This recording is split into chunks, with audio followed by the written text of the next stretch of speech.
ಕಾತರದಿಂದ ಕಾದು ಕೂತಿದ್ದೀರಿ. ಈ ಬಾರಿ ಬೀದರ್ನಲ್ಲಿ ಬದಲಾವಣೆ, ಅದು ನಮ್ಮ ಸಾಗರ್ ಸರ್ ಅವರನ್ನ ಮುಂದಿನ ಲೋಕಸಭೆ ಚುನಾವಣೆಯಲ್ಲಿ ಬಹುಮತದಿಂದ ವಿಜಯಶಾಲಿ ಮಾಡಲಿಕ್ಕೆ ಸೇರಿರ್ತಕ್ಕಂಥ ನಮ್ಮ ಜಿಲ್ಲೆಯ ಜನ ಸರ್ ಎಲ್ಲರೂ ಒಂದ್ಸಾರಿ ವೇದಿಕೆ ಮೇಲಿರುವ ಗಣ್ಯರು ಸರ್ ಒಬ್ಬರನ್ನೊಬ್ರು ಕೈ ಹಿಡ್ಕೊಂಡು ಈ ಒಂದು ಸಂದರ್ಭದಲ್ಲಿ ವಿಜಯದ ಸಂಕೇತ ಸರ್. ಮುಂಬರುವಂತಹ ದಿನಗಳಲ್ಲಿ ನಮ್ಮ ಸಾಗರ್ ಸರ್ ಅವರು ದಿಲ್ಲಿಯಲ್ಲಿ ಕುಳಿತು ಸೇವೆಯನ್ನ ಮಾಡುವಂತ ಭಾಗ್ಯ ನಮ್ಮ ಜಿಲ್ಲೆಯ ಜನರು ಕೊಡ್ಲಿ ಅಂತ ಹೇಳ್ತಾ ಮತ್ತೊಮ್ಮೆ ಅನಂತ ಸ್ವಾಗತ ಸುಸ್ವಾಗತ. ಎಲ್ಲರೂ ಆಸೀನರಾಗಬೇಕಾಗಿ ಮನವಿಯನ್ನ ಮಾಡ್ತೇನೆ. ಆತ್ಮೀಯ ಬಂಧುಗಳೇ, ಇಲ್ಲಿವರೆಗೆ ನಮ್ಮ ವೇದಿಕೆಗೆ ಆಗಮಿಸಿರುವಂತ ಎಲ್ಲರಿಗೂ ದಯವಿಟ್ಟು ನಮ್ಮ ಪತ್ರಕರ್ತರಿಗೆ ಅವಕಾಶ ಮಾಡಿಕೊಡ್ರಪ್ಪ. ನಮ್ಮ ಕಾರ್ಯಕರ್ತರಲ್ಲಿ ಕಳ್ಕಳಿ ವಿನಂತಿ ಇದೆ. ತಾವು ನಮ್ಮ ಪತ್ರಕರ್ತರು बोलो भारत माता के, बोलो भारत माता के. ಶಕ್ತಿ ಕಡಿಮೆ ಆಗಿದೆ, ಬಿಸಿಲಲ್ಲಿ ಬಂದಿದ್ದೀರಿ. बोलो भारत माता के. ಕಾಂಗ್ರೆಸ್ ಪಕ್ಷಕ್ಕೆ, ಕಾಂಗ್ರೆಸ್ ಪಕ್ಷಕ್ಕೆ. ಆತ್ಮೀಯ ಬಂಧುಗಳೇ, ಕಾಂಗ್ರೆಸ್ ಪಕ್ಷದ ಶಿಸ್ತಿನ ಸಿಪಾಯಿಗಳು ತಾವೆಲ್ಲ ಇದ್ದೀರಿ. ಬಹಳಷ್ಟು ಹಾಗೂ ಸನ್ಮಾನ್ಯ ಶ್ರೀ ರಹೀಂ ಖಾನ್ ಜಿ ಬೀದರ್ನ ಶಾಸಕರು, ಮಂತ್ರಿಗಳು ಹಾಗೂ ಸನ್ಮಾನ್ಯ ಶ್ರೀ ರಾಜಶೇಖರ್ ಪಾಟೀಲ್ರು, ಅಜಯ್ ಸಿಂಗ್ ಸಾಹೇಬರು, ಎಲ್ಲರದು ಹೆಸರು ತಗೊಳ್ಳಿಕ್ಕಾಗಲ್ಲ, ಕ್ಷಮಿಸಬೇಕು. ಎಲ್ಲ ಬೀದರ್ ಜಿಲ್ಲೆಯ ಎಲ್ಲ ಮುಖ್ಯ ಅಧಿಕಾರಿಗಳು, ಇಲ್ಲಿ ಬಂದಂತ ಎಲ್ಲ ನಮ್ಮ ನಾಯಕರವರು, ವೇದಿಕೆ ಮೇಲಿರುವಂತಹ ಎಲ್ಲ ಸಚಿವರು, ಗಣ್ಯಮಾನ್ಯರು, ಉಪಸ್ಥಿತರಿರ್ತಕ್ಕಂಥ ಎಲ್ಲ ನಾಯಕರು, ವಿವಿಧ ಕಡೆಗಳಿಂದ ಬಂದಿರತಕ್ಕಂಥ ನಿಮ್ಮೆಲ್ಲರ ಉಪಸ್ಥಿತಿಯಲ್ಲಿ ಇದೀಗ ಬೃಹತ್ ಬಹಿರಂಗ ಪ್ರಚಾರ ಸಭೆಯ ಉದ್ಘಾಟನೆ ನೆರವೇರಿಸಲಾಗ್ತಾ ಇದೆ. ದೀಪ ಬೆಳಗಿಸುವುದರ ಮೂಲಕ ಮುಂಬರುವಂತಹ ದಿನಗಳಲ್ಲಿ ನಮ್ಮ ಸಾಗರ್ ಸರ್ ಅವರು ಯುವ ಉತ್ಸಾಹಿಗಳು, ಅತ್ಯಂತ ಕಿರಿಯ ವಯಸ್ಸಿನ ಸಂಸದರಾಗ್ಲಿ ಅನ್ನುವಂತ ಶುಭ ಹಾರೈಕೆ ನಿಮ್ಮೆಲ್ಲರ ಜೋರಾದ ಚಪ್ಪಾಳೆ ಮೂಲಕ ಶುಭ ಕೋರೋಣ. ದೀಪ ಬೆಳಗಿಸುವುದರ ಮೂಲಕ ಈ ಒಂದು ಬೃಹತ್ ಬಹಿರಂಗ ಪ್ರಚಾರ ಸಭೆಯನ್ನು ಉದ್ಘಾಟಿಸಲಾಗ್ತಾ ಇದೆ. ವೇದಿಕೆ ಮೇಲಿರುವಂತಹ ನಮ್ಮೆಲ್ಲ ಅತಿಥಿ ಗಣ್ಯಮಾನ್ಯರು ಜೊತೆಗೆ ಉಪಸ್ಥಿತರಿರ್ತಕ್ಕಂಥ ನಿಮ್ಮೆಲ್ಲರ ಉಪಸ್ಥಿತಿಯಲ್ಲಿ ಇಂದಿನಿಂದ ಈ ಒಂದು ಕಾರ್ಯಕ್ರಮಗಳು ನಡೀತವೆ. ಸೊ ಮತ್ತೊಮ್ಮೆ ತಮ್ಮೆಲ್ಲರಿಗೂ ಹಾರ್ದಿಕವಾಗಿ ಬರಮಾಡಿಕೊಂಡು ಇದೀಗ ಉದ್ಘಾಟನೆಯನ್ನ ನೆರವೇರಿಸಿರ್ತಕ್ಕಂಥ ಮಾನ್ಯರಿಗೆ, ವೇದಿಕೆ ಮೇಲಿರುವಂತಹ ಎಲ್ಲ ಗಣ್ಯರಿಗೆ ಅನಂತ ವಂದನೆಗಳು, ಧನ್ಯವಾದಗಳು ಸರ್.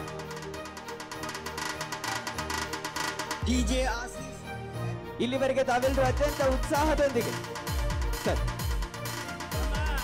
ಗುಲ್ಬರ್ಗ ಜಿಲ್ಲಾ ಕಾಂಗ್ರೆಸ್ ಅಧ್ಯಕ್ಷರು ಕೂಡ ಬಂದಿದ್ದಾರೆ. ಅವರಿಗೂ ಕೂಡ ಈ ವೇದಿಕೆಗೆ ನಾನು ಸುಸ್ವಾಗತವನ್ನು ಕೋರುತ್ತೇನೆ. ಓಕೆ ಸರ್, ಸ್ವಾಗತ ಸರ್, ಧನ್ಯವಾದಗಳು. ಇಲ್ಲಿ ಎದುರುಗಡೆ ಇರ್ತಕ್ಕಂಥವ್ರು ದಯವಿಟ್ಟು ಕೂತ್ಕೊಳ್ರಿ ಅಂತ ಮನವಿಯನ್ನ ಮಾಡ್ತೇನೆ. ಉದ್ಘಾಟನೆ ನೆರವೇರಿದೆ. ಇಂದಿನಿಂದ ಈ ಒಂದು ಕಾರ್ಯಕ್ರಮಗಳು ಸಲ್ಲಿಸಲು ಬಂದಂತ ವೇದಿಕೆ ಮೇಲೆ ನಮ್ಮ ಹಿರಿಯರು ಮತ್ತು ಆತ್ಮೀಯರು, ಮಾಜಿ ಸಚಿವರಾದಂಥ BGR ಸಿಂಧ್ಯಾರ್ ಅವರೇ, ರಾಜಶೇಖರ್ ಪಾಟೀಲ್ ಅವರೇ, ಜಿಲ್ಲಾ ಉಸ್ತುವಾರಿ ಸಚಿವರಾದಂಥ ಈಶ್ವರ್ ಖಂಡ್ರೆ ಅವರೇ, ಅಭ್ಯರ್ಥಿಗಳಾದಂಥ ಸಾಗರ್ ಖಂಡ್ರೆ ಅವರೇ, ನಮ್ಮ ಕಾರ್ಯಾಧ್ಯಕ್ಷರಾದ ವಸಂತ್ ಕುಮಾರ್ ಅವರೇ, ಅಜಯ್ ಸಿಂಗ್ ಅವರೇ, ವೇದಿಕೆ ಮೇಲೆ ಕೂತಂತ ಎಲ್ಲ ನಮ್ಮ ಪಕ್ಷದ ಗಣ್ಯಮಾನ್ಯ ವ್ಯಕ್ತಿಗಳೇ, ನಡೆದಂತ ಎಲ್ಲ ಪಕ್ಷದ ಮುಖಂಡರುಗಳೇ, ಬಂದಂತ ಎಲ್ಲ ಕಾರ್ಯಕರ್ತ ಬಂಧುಗಳೇ, ತಾಯಂದಿರೇ, ಅಣ್ಣ ತಮ್ಮಂದಿರೇ ಮತ್ತು ಅಕ್ಕ ತಂಗಿಯರೇ, ಮಾಧ್ಯಮದ ಗೆಳೆಯರೇ, ಬಂಧುಗಳೇ, ಇವತ್ತು ಇಷ್ಟೊಂದು ದೊಡ್ಡ ಸಂಖ್ಯೆಯಲ್ಲಿ ನಾವು ಸೇರಿದ್ದೇವೆ. ಇದು ನಮ್ಮ ಸ್ವಾರ್ಥಕ್ಕೆ ಸೇರಿಲ್ಲ ಅಥವಾ ನಮ್ಮ ವೈಯಕ್ತಿಕ ಕಾರಣಕ್ಕಾಗಿ ಸೇರಿಲ್ಲ.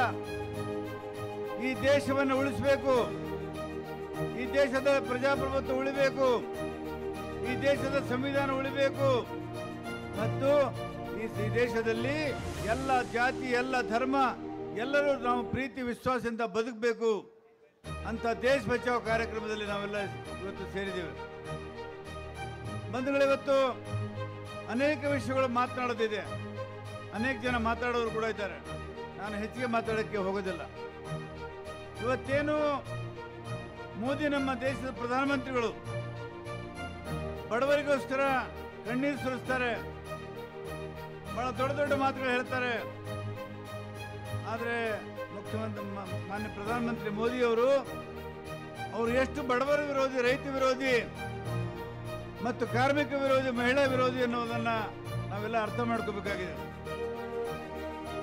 ಬಂಧುಗಳೇ, ಇವತ್ತು ನಾನು ಮಾನ್ಯ ಪ್ರಧಾನಮಂತ್ರಿಗಳಿಗೆ ಕೇಳ್ತೇನೆ, ನಿಮಗೆ ಕುಟುಂಬ ಇಲ್ಲ, ಸಂಸಾರ ಇಲ್ಲ, ಆದರೆ ನಿಮ್ಮ ಜೀವನ ಶೈಲಿ ವಿಲಾಸಿಯಾಗಿದೆ, ನಿಮ್ಮ ಸಂಭ್ರಮದ ಜೀವನ ಶೈಲಿಯಾಗಿದೆ.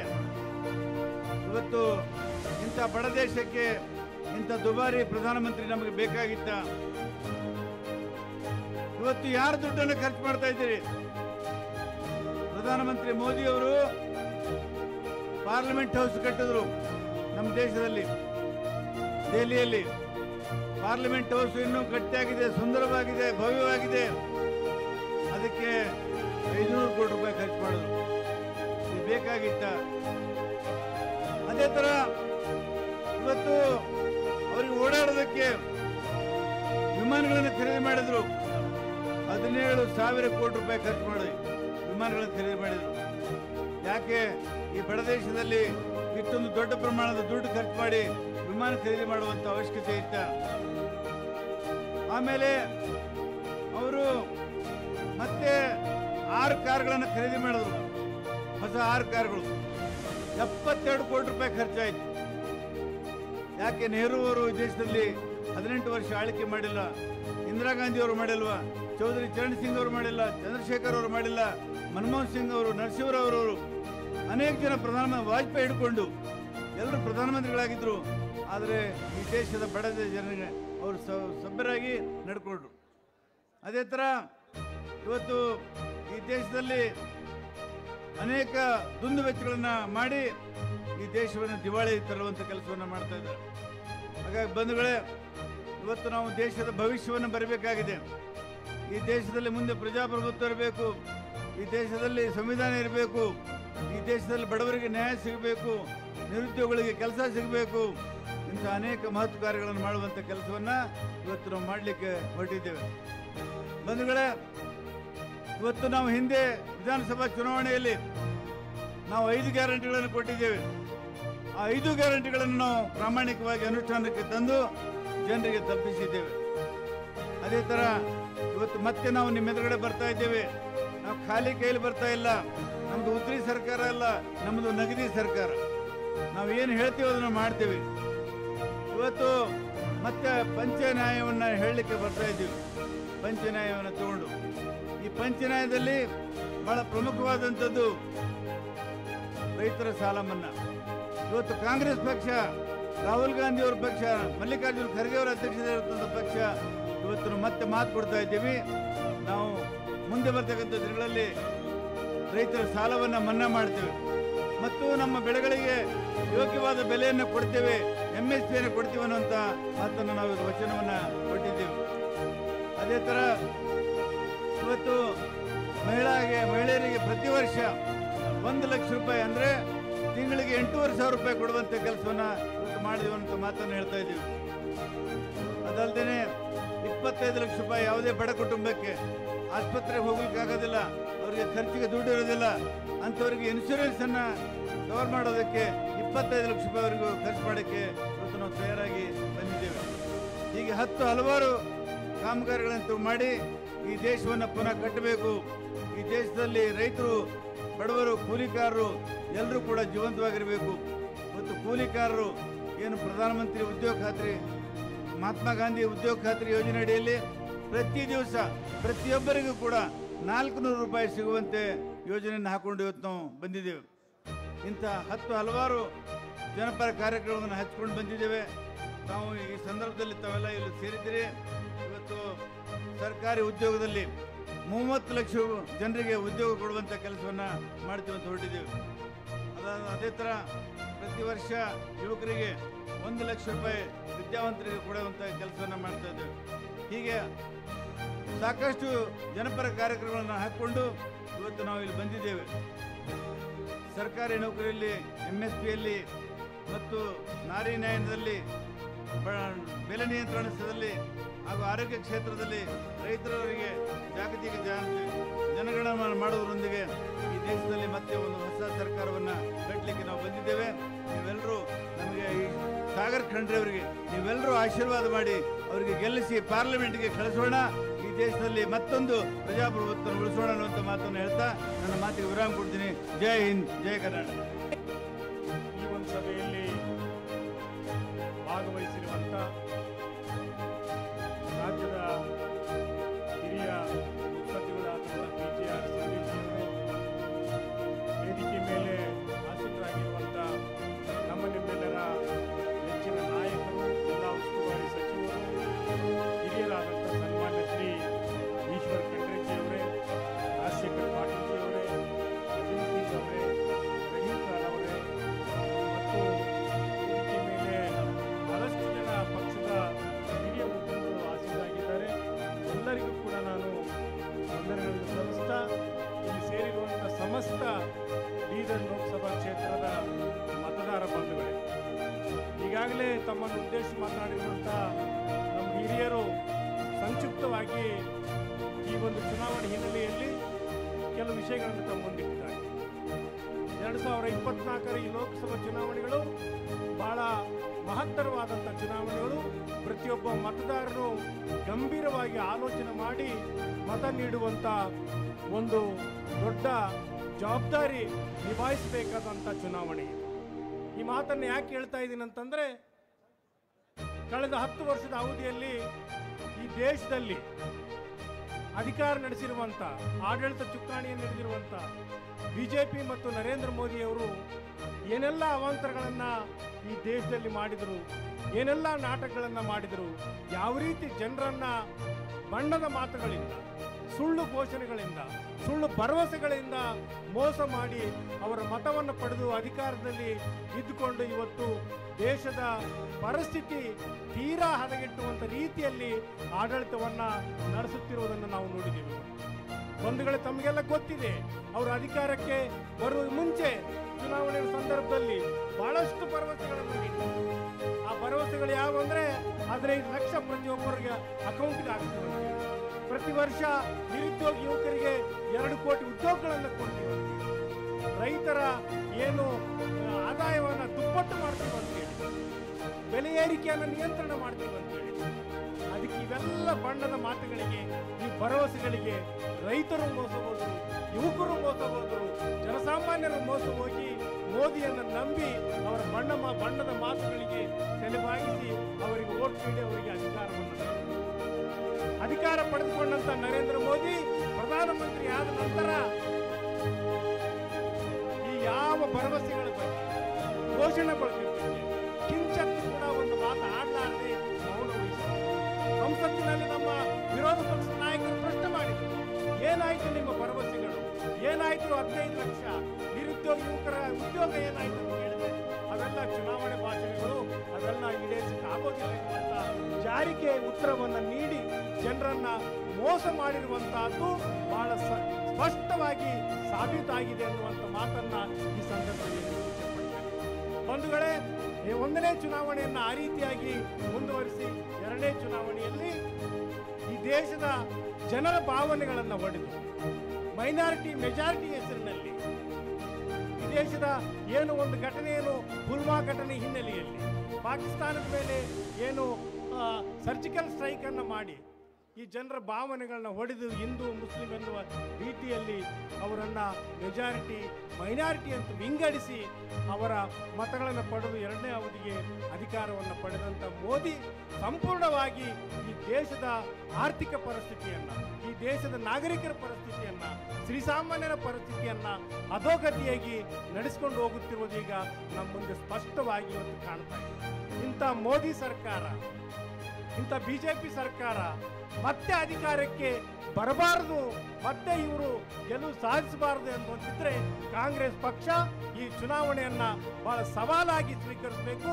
ಪ್ರತಿಯೊಬ್ಬ ಕಾರ್ಯಕರ್ತರು, ಪ್ರತಿಯೊಬ್ಬ ಅಭಿಮಾನಿಗಳು ಇದನ್ನು ಗಂಭೀರವಾಗಿ ಪರಿಗಣಿಸಿ ನಾವು ಯಾವುದೇ ಕಾರಣಕ್ಕೆ ಮತ್ತೆ ಈ ಮೋದಿ ಅಧಿಕಾರಕ್ಕೆ ಬರಲಾರದಂತೆ ನೋಡಿಕೊಳ್ಳುವಂತಹ ಒಂದು ದೊಡ್ಡ ಸವಾಲು, ಜವಾಬ್ದಾರಿ ಪ್ರತಿಯೊಬ್ಬ ನಾಗರಿಕನ ಮೇಲೆ, ಮತದಾರರ ಮೇಲೆ ಇದೆ ಎನ್ನುವಂಥ ಮಾತನ್ನ ಈ ಸಂದರ್ಭದಲ್ಲಿ ಹೇಳಲಿಕ್ಕೆ ಇಷ್ಟಪಡ್ತೇನೆ. ಇವತ್ತು ಪ್ರಜಾಪ್ರಭುತ್ವವನ್ನು ದುರ್ಬಲಗೊಳಿಸುವಂತ ವ್ಯವಸ್ಥೆ ನಡೀತಾ ಇದೆ, ಸಂವಿಧಾನವನ್ನು ಬದಲಾವಣೆಗೊಳಿಸುವಂತ ಷಡ್ಯಂತರ ನಡೀತಾ ಇದೆ. ಇವೆಲ್ಲವಕ್ಕೂ ಕೂಡ ತಡೆಯೊಡ್ಡಬೇಕಾದರೆ ಇವತ್ತು ಬೆಲೆ ಏರಿಕೆ ಪರಿಸ್ಥಿತಿ ಯಾವ ರೀತಿ ಇದೆ ಅಂತಂದ್ರೆ ಇವರು ಹೇಳಿದ್ದೊಂದು ಮಾಡಿದ್ದೊಂದು. ಗ್ಯಾಸ್ ಸಿಲಿಂಡರ್ ಬೆಲೆ ಇವತ್ತು 450 ಇದ್ದು 1130 ರೂಪಾಯಿವರೆಗೆ ಇದೆ. ಇವತ್ತು ಪೆಟ್ರೋಲ್ ಡೀಸೆಲ್ ಬೆಲೆಗಳು 2014ರಲ್ಲಿ ಏನಿತ್ತು ಇವತ್ತೇನಿದೆ ಅನ್ನೋದ್ರ ಬಗ್ಗೆ ನಾವೆಲ್ಲರೂ ಗಮನಿಸಬೇಕಾಗಿದೆ. ಆ ಕಾರಣದಿಂದ ಮೋದಿಯವರಿಗೆ ಬಿಜೆಪಿಗೆ ಈ ದೇಶದ ಜನರ ಸಮಸ್ಯೆಗಳ ಬಗ್ಗೆ, ರೈತರ ಸಮಸ್ಯೆಗಳ ಬಗ್ಗೆ, ಯುವಕರ ಸಮಸ್ಯೆಗಳ ಬಗ್ಗೆ ಯಾವುದೇ ಕಾಳಜಿ ಇಲ್ಲ. ಆ ಕಾಳಜಿ, ಆ ಚಿಂತನೆ ಏನಾದರೂ ಇದ್ರೆ ಅದು ಕಾಂಗ್ರೆಸ್ ಪಕ್ಷಕ್ಕೆ, ಕಾಂಗ್ರೆಸ್ ಪಕ್ಷದ ಯೋಜನೆಗಳು ಮತ್ತು ಕಾಂಗ್ರೆಸ್ ಪಕ್ಷದ ವಿಚಾರಧಾರೆಯಲ್ಲಿಯೇ ಆ ಯೋಜನೆಗಳು ಅಡಗಿವೆ ಎನ್ನುವಂತ ಮಾತನ್ನ ಈ ಸಂದರ್ಭದಲ್ಲಿ ಹೇಳಲಿಕ್ಕೆ ಇಚ್ಛೆಪಡ್ತೀನಿ. ನಮಗೆಲ್ಲ ಗೊತ್ತಿದೆ, ಇವತ್ತು ನಮ್ಮ ರಾಜ್ಯ ಸರ್ಕಾರ ಚುನಾವಣೆಗೆ ಮುಂಚೆ 5 ಭರವಸೆಗಳನ್ನ, 5 ಗ್ಯಾರಂಟಿಗಳನ್ನು ಜನರ ಮುಂದೆ ಇಟ್ಟಿದೆ. ಜನರ ಮುಂದೆ ಇಟ್ಟು ಇವತ್ತು ಅಧಿಕಾರಕ್ಕೆ ಬಂದ ತಕ್ಷಣ 5 ಗ್ಯಾರಂಟಿಗಳನ್ನ ಜಾರಿಗೊಳಿಸಿ ಪ್ರತಿಯೊಬ್ಬರ ಮನೆಗೆ ಅದರ ಫಲಾನುಭವಿಗಳಾಗಬೇಕು ಅನ್ನುವಂಥ ಹಿನ್ನೆಲೆಯಲ್ಲಿ ಎಲ್ಲರಿಗೂ ಕೂಡ ಸಮಾನವಾಗಿ ಸಾಮಾಜಿಕ ನ್ಯಾಯದ ಹಿನ್ನೆಲೆಯಲ್ಲಿ ಆ ಯೋಜನೆಗಳನ್ನು ತಲುಪಿಸುವಂಥ ಒಂದು ಮಹತ್ತರವಾದಂಥ ಯೋಜನೆಯನ್ನ ಮಾನ್ಯ ಸಿದ್ದರಾಮಯ್ಯಜಿಯವರು, ಡಿ ಕೆ ಶಿವಕುಮಾರ್ಜಿಯವರು, ಮಾನ್ಯ ಮಂತ್ರಿಗಳಾದಂಥ ಈಶ್ವರ್ ಖಂಡ್ರೆಜಿಯವರು ಎಲ್ಲರೂ ಕೂಡ ಆ ಒಂದು ಯೋಜನೆಗಳನ್ನು ರಾಜ್ಯದ ಜನತೆಗೆ ಸಮರ್ಪಣೆ ಮಾಡಿದ್ದಾರೆ. ಬಂಧುಗಳೇ, ಈ ಯೋಜನೆಯಲ್ಲಿ ಒಂದು ವಿಶೇಷತೆ ಅಡಗಿದೆ. ಇವತ್ತು ಈ ಯೋಜನೆ ಒಂದು ಧರ್ಮಕ್ಕೆ, ಒಂದು ಜಾತಿಗೆ, ಬಡವ ಬಲ್ಲಿದ ಎನ್ನುವಂಥ ಯಾವುದೇ ತಾರತಮ್ಯ ಇಲ್ಲದೆ ಎಲ್ಲ ಜಾತಿ, ಧರ್ಮ, ಪಂಥದವರಿಗೆ ಕೂಡ ಈ ಯೋಜನೆ ಲಾಭ ಸಿಗ್ತಾ ಇದೆ. ಇವತ್ತು ಪತ್ರಕರ್ತ ಬಂಧುಗಳಿಗೆ ಕೂಡ ಅವರು ಕೇಳದೇ ಇದ್ರೂ ಕೂಡ ಅವರ ಮನೆಗೆ ಈ ಯೋಜನೆ ಲಾಭ ಹೋಗ್ತಾ ಇದೆ ಅನ್ನುವಂಥ ಮಾತನ್ನ ಇವತ್ತು ಹೇಳ್ತಾ, ಇವತ್ತು ನಾವು ನುಡಿದಂತೆ ನಡೆಯುವಂತ ಕಾಂಗ್ರೆಸ್ ಪಕ್ಷ, ನುಡಿದಂತೆ ನಡೆಯುವಂತ ನಮ್ಮ ನಾಯಕರು ಯಾವುದೇ ಮಾತನ್ನ, ಯಾವುದೇ ಭರವಸೆಯನ್ನ ನಾವು ಜನರಿಗೆ ಕೊಟ್ಟರೆ ಅದರ ಖಂಡಿತವಾಗಿ ಕೂಡ ನಾವು ಈಡೇರಿಸ್ತೇವೆ. ಅದು ಎಷ್ಟೇ ಕಷ್ಟ ಬರಲಿ, ಎಷ್ಟೇ ತೊಂದರೆ ಬರಲಿ, ಅದಕ್ಕೆ ಬದ್ಧವಾಗಿರ್ತೇವೆ. ನಮ್ಮ ಬದ್ಧತೆ ಬಡವರ ಏಳಿಗೆ, ಕಾಂಗ್ರೆಸ್ ಪಕ್ಷದ ಬದ್ಧತೆ ನಿರುದ್ಯೋಗ ಸಮಸ್ಯೆ ನಿವಾರಣೆ, ಕಾಂಗ್ರೆಸ್ ಪಕ್ಷದ ಬದ್ಧತೆ ಮಹಿಳೆಯರ ಸಬಲೀಕರಣ ಎನ್ನುವಂತ ಮಾತನ್ನ ಈ ಸಂದರ್ಭ ಹೇಳ್ತಾ, ಇನ್ನುಳಿದಂತೆ NRG ಆಗಿರಲಿ ಮತ್ತು 371J ಕಲಂ ತಿದ್ದುಪಡಿ ಆಗಿರಲಿ, ಅದು ಈ ಕಲ್ಯಾಣ ಕರ್ನಾಟಕದ ಬಹುದೊಡ್ಡ ಕ್ರಾಂತಿಕಾರಿ ಬದಲಾವಣೆಯ ಮಾನ್ಯ ಮಲ್ಲಿಕಾರ್ಜುನ್ ಖರ್ಗೆಜಿಯವರು ಬಹಳ ಅತ್ಯಂತ ಧರ್ಮಸಿಂಗ್ ಸಾಹೇಬರು ಅತ್ಯಂತ ಮುತುವರ್ಜಿ ವಹಿಸಿ ಬಹಳ ಕಷ್ಟಪಟ್ಟು ಸುಮಾರು ದಶಕಗಳ ಹೋರಾಟದ ಒಂದು ಹಿನ್ನೆಲೆಯಲ್ಲಿ 371J ಕಲಂಗೆ ತಿದ್ದುಪಡಿ ತರುವ ಮುಖಾಂತರ ಈ ಭಾಗದ ಎಜುಕೇಶನ್, ಎಂಪ್ಲಾಯ್ಮೆಂಟ್ ಮತ್ತು ಡೆವಲಪ್ಮೆಂಟ್ಗೆ ಒಂದು ಹೊಸ ರೂಪವನ್ನ ಕೊಟ್ಟಿರುವಂತ ಕೀರ್ತಿ ಕಾಂಗ್ರೆಸ್ ಪಕ್ಷಕ್ಕೆ, ಸೋನಿಯಾ ಗಾಂಧಿಗೆ, ರಾಹುಲ್ ಗಾಂಧಿ ಅವರಿಗೆ, ಮಲ್ಲಿಕಾರ್ಜುನ್ ಖರ್ಗೆ ಸಾಹೇಬರಿಗೆ, ಧರ್ಮಸಿಂಗ್ ಸಾಹೇಬರಿಗೆ ಸಿಗ್ತದೆ ಎನ್ನುವಂತ ಮಾತನ್ನು ಹೇಳ್ತಾ, ಆ ಯೋಜನೆ ಕೂಡ ಒಂದು ಧರ್ಮಕ್ಕೆ, ಒಂದು ಜಾತಿಗೆ, ಒಂದು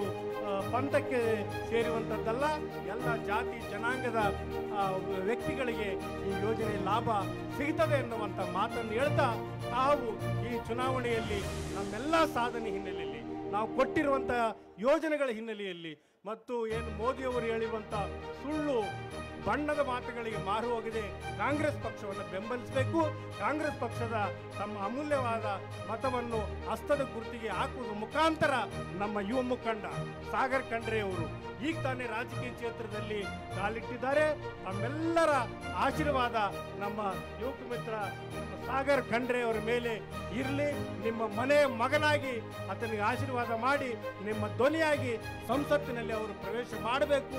ಈ ಭಾಗದ ಲೋಕಸಭಾ ಸದಸ್ಯರಾಗಿ ಬಹಳ ಪರಿಣಾಮಕಾರಿಯಾಗಿ ಕೆಲಸ ಮಾಡುವಂತ ಹಿನ್ನೆಲೆಯಲ್ಲಿ ತಾವು ಆಶೀರ್ವದಿಸಿ ಅವರನ್ನು ಗೆಲ್ಲಿಸಿ ಈ ಕ್ಷೇತ್ರದ ಒಂದು ಅಭಿವೃದ್ಧಿಗೆ ನಾಂದಿ ಆಡಬೇಕೆನ್ನುವಂತ ಮಾತನ್ನ ಈ ಸಂದರ್ಭದಲ್ಲಿ ಹೇಳಿ, ಅವರು ಸಿದ್ದರಾಮಯ್ಯನವರು, ಡಿ ಕೆ ಶಿವಕುಮಾರ್ ಅವರು, ನಮ್ಮ ಮಂತ್ರಿಗಳಾದ ಈಶ್ವರ ಖಂಡ್ರೆ ಅವರು ಇವರೆಲ್ಲರ ಕೈಗಳನ್ನ ರಾಜಕೀಯ ಶಕ್ತಿಯನ್ನು ಹೆಚ್ಚು ಮಾಡಲಿಕ್ಕೆ ಅಂತ ಹೇಳಿ ನಾವು ಸೇರಿದ್ದೇವೆ. ಭೀಮಣ್ಣ ಖಂಡ್ರೆ ಅವರ ಮನೆತನದ ಬಗ್ಗೆ ಬೀದರ್ ಜಿಲ್ಲೆಯ ಜನಕ್ಕೆ ನಾನು ಹೇಳತಕ್ಕಂಥ ಅವಶ್ಯಕತೆ ಇಲ್ಲ. 5 ದಶಕಗಳ ಕಾಲ ಈ ಭಾಗದ ಪ್ರಗತಿಗೆ, ಕರ್ನಾಟಕದ ಪ್ರಗತಿಗೆ ದುಡಿದಿರತಕ್ಕಂಥ ಒಂದು ಅಂಶ. ಎಲ್ರಿಗೂ ಬಹಳ ಸಂತೋಷ ಆಗಿದೆ. ಸಾಗರ ಖಂಡ್ರೆ ಅವರು ಬೆಳೀತಾ ಇರ್ತಕ್ಕಂಥ ಒಬ್ಬ ಯುವಕ ಮುಖಂಡರು. ನೀವು ಅನೇಕ ಮಹಾನ್ ಮುಖಂಡರುಗಳನ್ನ ಇಲ್ಲಿಂದ ಆರಿಸಿ ಕಳಿಸಿದ್ದೀರಾ. ಸಾಗರ ಖಂಡ್ರೆ ಅವರಿಗೆ ಬಹಳ ದೊಡ್ಡದಾದ ಒಂದು ಭವಿಷ್ಯ ಇದೆ. ಮುಂದಿನ 50 ವರ್ಷಗಳ ಕಾಲ ಬೀದರ್ ಜಿಲ್ಲೆಯನ್ನ, ಕಲ್ಯಾಣ ಕರ್ನಾಟಕವನ್ನ ಕಟ್ಟತಕ್ಕಂಥದ್ರಲ್ಲಿ ಬಹಳ ಸಕ್ರಿಯವಾಗಿ ಭಾಗವಹಿಸತಕ್ಕಂಥ ಅವಕಾಶವನ್ನ ನಾವು ಇವತ್ತು ಒದಗಿಸಿಕೊಡಬೇಕಾಗಿದೆ. ಸ್ವಾತಂತ್ರ್ಯ ಹೋರಾಟದ ಸಂದರ್ಭದಲ್ಲಿ ಈ ಕುಟುಂಬ ಮಾಡಿರ್ತಕ್ಕಂಥ ಕೆಲಸಕ್ಕೆ ನಾವು ಗೌರವವನ್ನು ಕೊಡಬೇಕಾಗಿದೆ. ಈ ಭಾಗದ ಪ್ರಗತಿಗೆ ವಿಶೇಷವಾಗಿ ಸಂವಿಧಾನಕ್ಕೆ ತಿದ್ದುಪಡಿ ತಂದು ಆರ್ಟಿಕಲ್ 371 ಜೆನಲ್ಲಿ ದುಡಿದಿರ್ತಕ್ಕಂಥ ಮಹನೀಯರುಗಳು ಅನೇಕರು. ಅದರಲ್ಲಿ ಇವತ್ತು ಕಲ್ಯಾಣ ಕರ್ನಾಟಕ ಅಷ್ಟೇ ಅಲ್ಲ, ಕರ್ನಾಟಕಕ್ಕೆ ಒಂದು ದೊಡ್ಡ ಹೆಮ್ಮೆ ಶ್ರೀಮಾನ್ ಮಲ್ಲಿಕಾರ್ಜುನ ಖರ್ಗೆ ಅವರು ಕಾಂಗ್ರೆಸ್ನ ಇವತ್ತು ಅಧ್ಯಕ್ಷರಾಗಿದ್ದಾರೆ. ಇದು ಬಹಳ ಮುಖ್ಯವಾಗಿರ್ತಕ್ಕಂಥ ಒಂದು ಅಂಶ. ಮಾನ್ಯ ಖರ್ಗೆ ಅವರು ಈ ಒಂದು ಸಂವಿಧಾನದ ತಿದ್ದುಪಡಿಗೆ ಎಷ್ಟೊಂದು ಹೋರಾಟ ಮಾಡಿದ್ರು.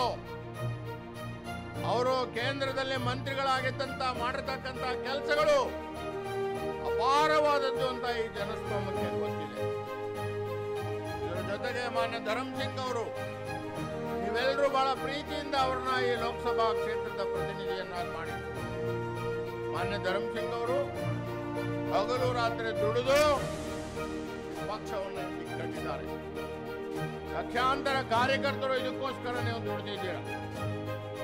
ಕರ್ನಾಟಕದಲ್ಲಿ ಶ್ರೀಮಾನ್ ಸಿದ್ದರಾಮಯ್ಯನವರು ಮತ್ತೆ ಶ್ರೀ ಶಿವಕುಮಾರ್ ಅವರ ನೇತೃತ್ವದಲ್ಲಿ ಕಾಂಗ್ರೆಸ್ ಪಕ್ಷದ ಸರ್ಕಾರ ಬರಬೇಕಾದ್ರೆ ನಾವೆಲ್ಲ ತ್ಯಾಗ ಮಾಡಿ ಹಗಲು ರಾತ್ರಿ ದುಡಿದಿದ್ದೀರಾ. ನನ್ನ ಸನ್ಮಿತ್ರರಾದ ಆಳಂದಿನ ಶಾಸಕರಾದ ಮಾನ್ಯ BR ಪಾಟೀಲ್ ಇಲ್ಲಿ ಬಂದಿದ್ದಾರೆ.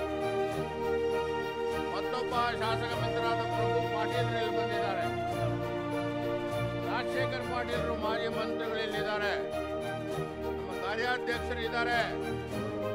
ನಮ್ಮ ಧರಮ್ ಸಿಂಗ್ ಅವರ 2 ಸುಪುತ್ರರು ಇಲ್ಲಿ ಇದ್ದಾರೆ, ಅಜಯ್ ಸಿಂಗ್ ಅವರು ಮತ್ತು ವಿಜಯ್ ಸಿಂಗ್. ಕೈಲಾಶ್ ಪಾಟೀಲ್ರವರು ಇಡೀ ಕರ್ನಾಟಕದ ಆಡಳಿತವನ್ನ ದೇಶದಲ್ಲಿ ಮಾದರಿಯನ್ನಾಗಿ ಮಾಡಿದಂತ ಒಬ್ಬ ಮಾಜಿ ಮುಖ್ಯಮಂತ್ರಿಗಳು ಅಂದ್ರೆ ಶ್ರೀಮಾನ್ ವೀರೇಂದ್ರ ಪಾಟೀಲ್ರು ಅನ್ನೋದನ್ನು ನಾವು ಮರೀಲಿಕ್ಕೆ ಸಾಧ್ಯ ಇಲ್ಲ. ವೀರೇಂದ್ರ ಪಾಟೀಲ್ರ ಸುಪುತ್ರ ಕೈಲಾಶ್ ಪಾಟೀಲ್ ಅವರು ಇವತ್ತು ಚಿಂಚೋಳಿ ಕ್ಷೇತ್ರದಲ್ಲಿ ಉಳಿದು ಮಾನ್ಯ ಸಾಗರ ಖಂಡ್ರೆ ಅವರ ಗೆಲುವಿಗೆ ಶ್ರಮ ಮಾಡ್ತಾ ಇದ್ದಾರೆ. ಇವರೆಲ್ಲರೂ ಸಹಿತ ನಾವು ಒಂದೇ ಮಾತನ್ನು ನಿಮ್ಗೆ ಹೇಳ್ತಕ್ಕಂಥದ್ದು, ಬೀದರ್ ಜಿಲ್ಲೆಯ ಜನಕ್ಕೆ ಜಾತ್ಯತೀತ ಮನೋಭಾವ ಇಟ್ಕೊಂಡಿರ್ತಕ್ಕಂಥ ಜನ ನೀವು. ಇಲ್ಲಿ ಸಿಖ್ಖರಿದ್ದಾರೆ, ಮುಸ್ಲಿಂ ಜನಾಂಗದವರು ಇದ್ದಾರೆ, ಮರಾಠರು ಇದ್ದಾರೆ, ವೀರಶೈವ ಲಿಂಗಾಯತರುಗಳಿದ್ದಾರೆ, ಪರಿಶಿಷ್ಟ ಜಾತಿ ಪರಿಶಿಷ್ಟ ವರ್ಗದವರಿದ್ದಾರೆ, ಹಿಂದುಳಿದ ವರ್ಗದವರಿದ್ದಾರೆ. ಎಲ್ಲ ವರ್ಗದ ಎಲ್ಲ ದೇಶದ ಸಂಸ್ಕೃತಿಗಳ ಸಮ್ಮೇಳನದ ಜಿಲ್ಲೆ ಯಾವುದಾದ್ರೂ ಒಂದು ಭಾರತದಲ್ಲಿ ಇದ್ರೆ ಅದು ಬೀದರು ಅನ್ನೋದನ್ನು ನಾನು ಒತ್ತಿ ಒತ್ತಿ ಯಾವಾಗೂ ಸಹಿತ ಹೇಳ್ತಾ ಇರ್ತೇನೆ. ಬೀದರ್ ಜಿಲ್ಲೆ ಕೈಗಾರಿಕಾ ಕ್ಷೇತ್ರದಲ್ಲಿ ಬಹಳ ಹಿಂದುಳಿದಿರ್ತಕ್ಕಂಥ ಒಂದು ಜಿಲ್ಲೆ, ಬಹಳ ಹಿಂದುಳಿದಿರ್ತಕ್ಕಂಥ ಜಿಲ್ಲೆ. ಇದರ ಪ್ರಗತಿ ಆಗಬೇಕು. ನಮ್ಮ ರೈತರ ಕೈಗೆ ಅವರು ಬೆಳೆದಂತ ಬೆಳೆಗಳಿಗೆ ಬೆಲೆ ಸಿಗಬೇಕು. ನಿರುದ್ಯೋಗಿ ಲಕ್ಷಾಂತರ ಯುವಕರು ಇವತ್ತು ಈ ಭಾಗದಿಂದ ಹೈದರಾಬಾದ್ಗೆ, ಪೂನಾಗೆ, ಬೆಂಗಳೂರಿಗೆ ಉದ್ಯೋಗಕ್ಕೋಸ್ಕರ ಹೋಗ್ತಾ ಇದ್ದಾರೆ. ನಮ್ಮ ಮಾತನಾಡಿದಂತ ಎಲ್ಲ ಮಿತ್ರರು ಒಂದು ಪ್ರಶ್ನೆಯನ್ನು ದೇಶದ ಜನತೆಯ ಮುಂದೆ ಇಟ್ಟಿದ್ದಾರೆ. ನಾನು ಅದನ್ನು ನಿಮಗೆ ತಿಳಿಸಲಿಕ್ಕೆ ಬಯಸ್ತೇನೆ. ಇವತ್ತು ಯಾರು ಅಧಿಕಾರದಲ್ಲಿದ್ದಾರೆ, ಮಾನ್ಯ ಪ್ರಧಾನಮಂತ್ರಿ ಪ್ರತಿ ವರ್ಷವೂ ಸಹಿತ 2 ಕೋಟಿ ಯುವಕರಿಗೆ ಉದ್ಯೋಗ ಕೊಡ್ತೇನೆ ಅನ್ನೋ ಮಾತನ್ನು ಹೇಳಿದ್ರು. 10 ವರ್ಷದಲ್ಲಿ 20 ಕೋಟಿ ಜನಗಳಿಗೆ ಉದ್ಯೋಗ ಸಿಗಬೇಕಾಗಿತ್ತು. ಉದ್ಯೋಗ ಸಿಗೋದು ಬೇರೆ ಮಾತು, ಆದ್ರೇನು ಪಂಡಿತ್ ಜವಾಹರ್ಲಾಲ್ ನೆಹರು, ಲಾಲ್ ಬಹದ್ದೂರ್ ಶಾಸ್ತ್ರಿಯವರಂತ ರಾಷ್ಟ್ರ ಪ್ರೇಮಿಗಳು ಕಟ್ಟದಂತ ಈ ಭಾರತದಲ್ಲಿ ಅವರು ಕಟ್ಟದಂತ ಎಲ್ಲ ಸರ್ಕಾರಿ ಸ್ವಾಮ್ಯದಲ್ಲಿರ್ತಕ್ಕಂಥ ಸಂಸ್ಥೆಗಳನ್ನ ಮುಚ್ಚಿ ಹಾಕಿದ್ದಾರೆ. ಒಂದಲ್ಲ ಎರಡಲ್ಲ, ಕೋಟ್ಯಾಂತರ ಜನ ಯುವಕರು ಸರ್ಕಾರಿ ಕ್ಷೇತ್ರದಲ್ಲಿ ಉದ್ಯೋಗಗಳನ್ನು ಕಳ್ಕೊಂಡಿದ್ದಾರೆ. ಇವತ್ತು ಹೇಳ್ತಾ ಇದ್ದಾರೆ ಉದ್ಯೋಗವನ್ನು ನಾನು ಸೃಷ್ಟಿ ಮಾಡ್ತೇನೆ, ಸರ್ಕಾರದಲ್ಲಿರ್ತಕ್ಕಂಥ ಎಲ್ಲ ಉದ್ಯೋಗಗಳನ್ನು ನಾನು ತುಂಬುತ್ತೇನೆ ಅಂತಕ್ಕಂಥ ಮಾತನ್ನು ಹೇಳ್ತಾರೆ. ಕಳೆದ 10 ವರ್ಷಗಳಲ್ಲಿ ತಾವು ಅಧಿಕಾರದಲ್ಲಿದ್ರ ಯಾರು ನಿಮಗೆ ಅಡ್ಡಿಪಡಿಸಿದ್ರು ಅನ್ನೋದನ್ನು ತಿಳಿಸಬೇಕು. ಅವರು ಪ್ರಧಾನಿ ಆಗಲಿಕ್ಕೆ ಮುಂಚೆ ಅವ್ರು ಮಾತನಾಡಿರ್ತಕ್ಕಂಥ ಮಾತುಗಳನ್ನ ನಮ್ಮ ಪತ್ರಕರ್ತ ಮಿತ್ರರು ವಿಶೇಷವಾಗಿ ಸೋಷಿಯಲ್ ಮೀಡಿಯಾದಲ್ಲಿ ಅವರ ಭಾಷಣಗಳನ್ನು ಹೇಳ್ತಾರೆ.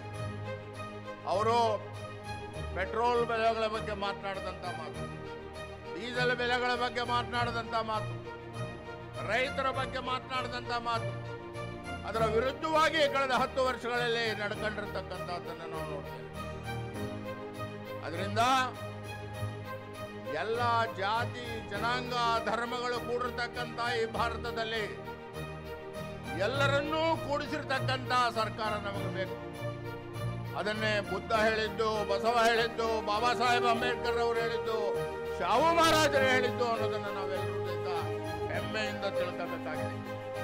ಭಾರತವನ್ನ ಒಂದು ರಾಜಕೀಯ ಪಕ್ಷ ಕಟ್ಟಿಲ್ಲ, ಭಾರತವನ್ನ ಒಬ್ಬ ವ್ಯಕ್ತಿ ಕಟ್ಟಿಲ್ಲ. ಭಾರತಕ್ಕೆ ಸಾವಿರಾರು ವರ್ಷಗಳ ಇತಿಹಾಸ ಇದೆ, ಬಹು ಸಂಸ್ಕೃತಿ ಇರತಕ್ಕಂತ ದೇಶ ಇದೆ. ಮುಸಲ್ಮಾನರನ್ನ ನಾವು ಸಹೋದರರು ಅಂತ ಹೇಳಿ ಅಪ್ಪಿದ್ದೇವೆ, ಹಿಂದುಳಿದ ವರ್ಗದವರು ನಮ್ಮವರು ಅಂತಕ್ಕಂಥ ದೃಷ್ಟಿಯಿಂದ ನಾವು ನೋಡಿದ್ದೇವೆ. ಇವತ್ತೇನಾದ್ರೂ ಹಿಂದುಳಿದ ವರ್ಗದವರಿಗೆ ಅವಕಾಶ ಸಿಕ್ಕಿದ್ರೆ ಅದು ಕಾಂಗ್ರೆಸ್ ಪಕ್ಷದಲ್ಲಿ ಮಾತ್ರ ಅನ್ನೋದನ್ನ ತಿಳ್ಕೋಬೇಕಾಗಿದೆ. ದೇವರಾಜ ಅರಸು ಅವರಿಂದ ಹಿಡಿದು, ವೀರಪ್ಪ ಮೊಯ್ಲಿ ಅವರಿಂದ ಹಿಡಿದು, ಬಂಗಾರಪ್ಪನವರಿಂದ ಹಿಡಿದು ಎಲ್ಲ ಹಿಂದುಳಿದ ವರ್ಗದವರಿಗೆ ಅವಕಾಶ ಸಿಕ್ಕಿರದೆ ಕಾಂಗ್ರೆಸ್ನ ಕಾಲದಲ್ಲಿ ಅನ್ನೋದನ್ನು ನಾವು ತಿಳಿದಿರ್ತೇವೆ. ಇವತ್ತು ನಾನು ಸಮಸ್ತ ಬಂಧುಗಳಲ್ಲಿ ಇಷ್ಟೇ ವಿನಂತಿಯನ್ನು ಮಾಡ್ಕೊಳ್ತೇನೆ, ಜಾತಿಯ ಹೆಸರಿನಲ್ಲಿ ದೇಶವನ್ನು ಕಟ್ಟಲಿಕ್ಕೆ ಆಗೋದಿಲ್ಲ. ಯಾವುದೇ ಒಂದು ಜಾತಿಯಿಂದ ಗೆಲ್ಲಲಿಕ್ಕೆ ಆಗೋದಿಲ್ಲ. ಒಳಗೊಂದು ಹೊರಗೊಂದು ಮಾತನಾಡ್ತಕ್ಕಂಥವ್ರು ಬಹಳ ಜನ ಇದ್ದಾರೆ. ಈಗ ತಾನೇ ಪವಿತ್ರವಾದ ರಂಜಾನ್ ಹಬ್ಬವನ್ನು ತಾವೆಲ್ಲ ಆಚರಣೆ ಮಾಡಿದ್ದಾರೆ ಮುಸಲ್ಮಾನ ಬಂಧುಗಳು.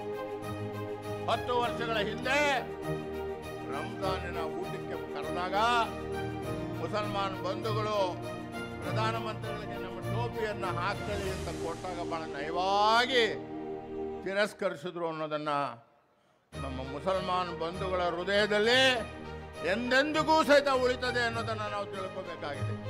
ಬಹು ಸಂಸ್ಕೃತಿ ಇರತಕ್ಕಂತ ದೇಶ ಇದು. ಬುದ್ಧ ಏನ್ ಹೇಳಿದ್ರು, ಬಸವಣ್ಣ ಏನ್ ಹೇಳಿದ್ರು,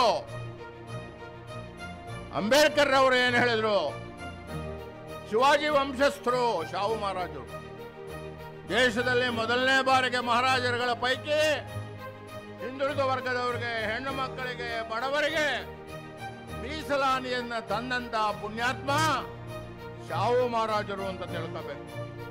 ಅದಾದ ನಂತರ ಅದಕ್ಕೋಸ್ಕರವೇ ಶ್ರೀಮತಿ ಇಂದಿರಾ ಗಾಂಧಿಯವರು ಶಾಹು ಮಹಾರಾಜರನ್ನ ಒಬ್ಬ ಮಹಾನ್ ಪುರುಷ ಅಂತಕ್ಕಂಥ ಮಾತನ್ನು ಹೇಳಿದರು. ನಮ್ಮ ಮರಾಠ ಬಂಧುಗಳು ಇದನ್ನ ತಿಳ್ಕೋಬೇಕು, ಇದನ್ನ ತಿಳ್ಕೋಬೇಕು.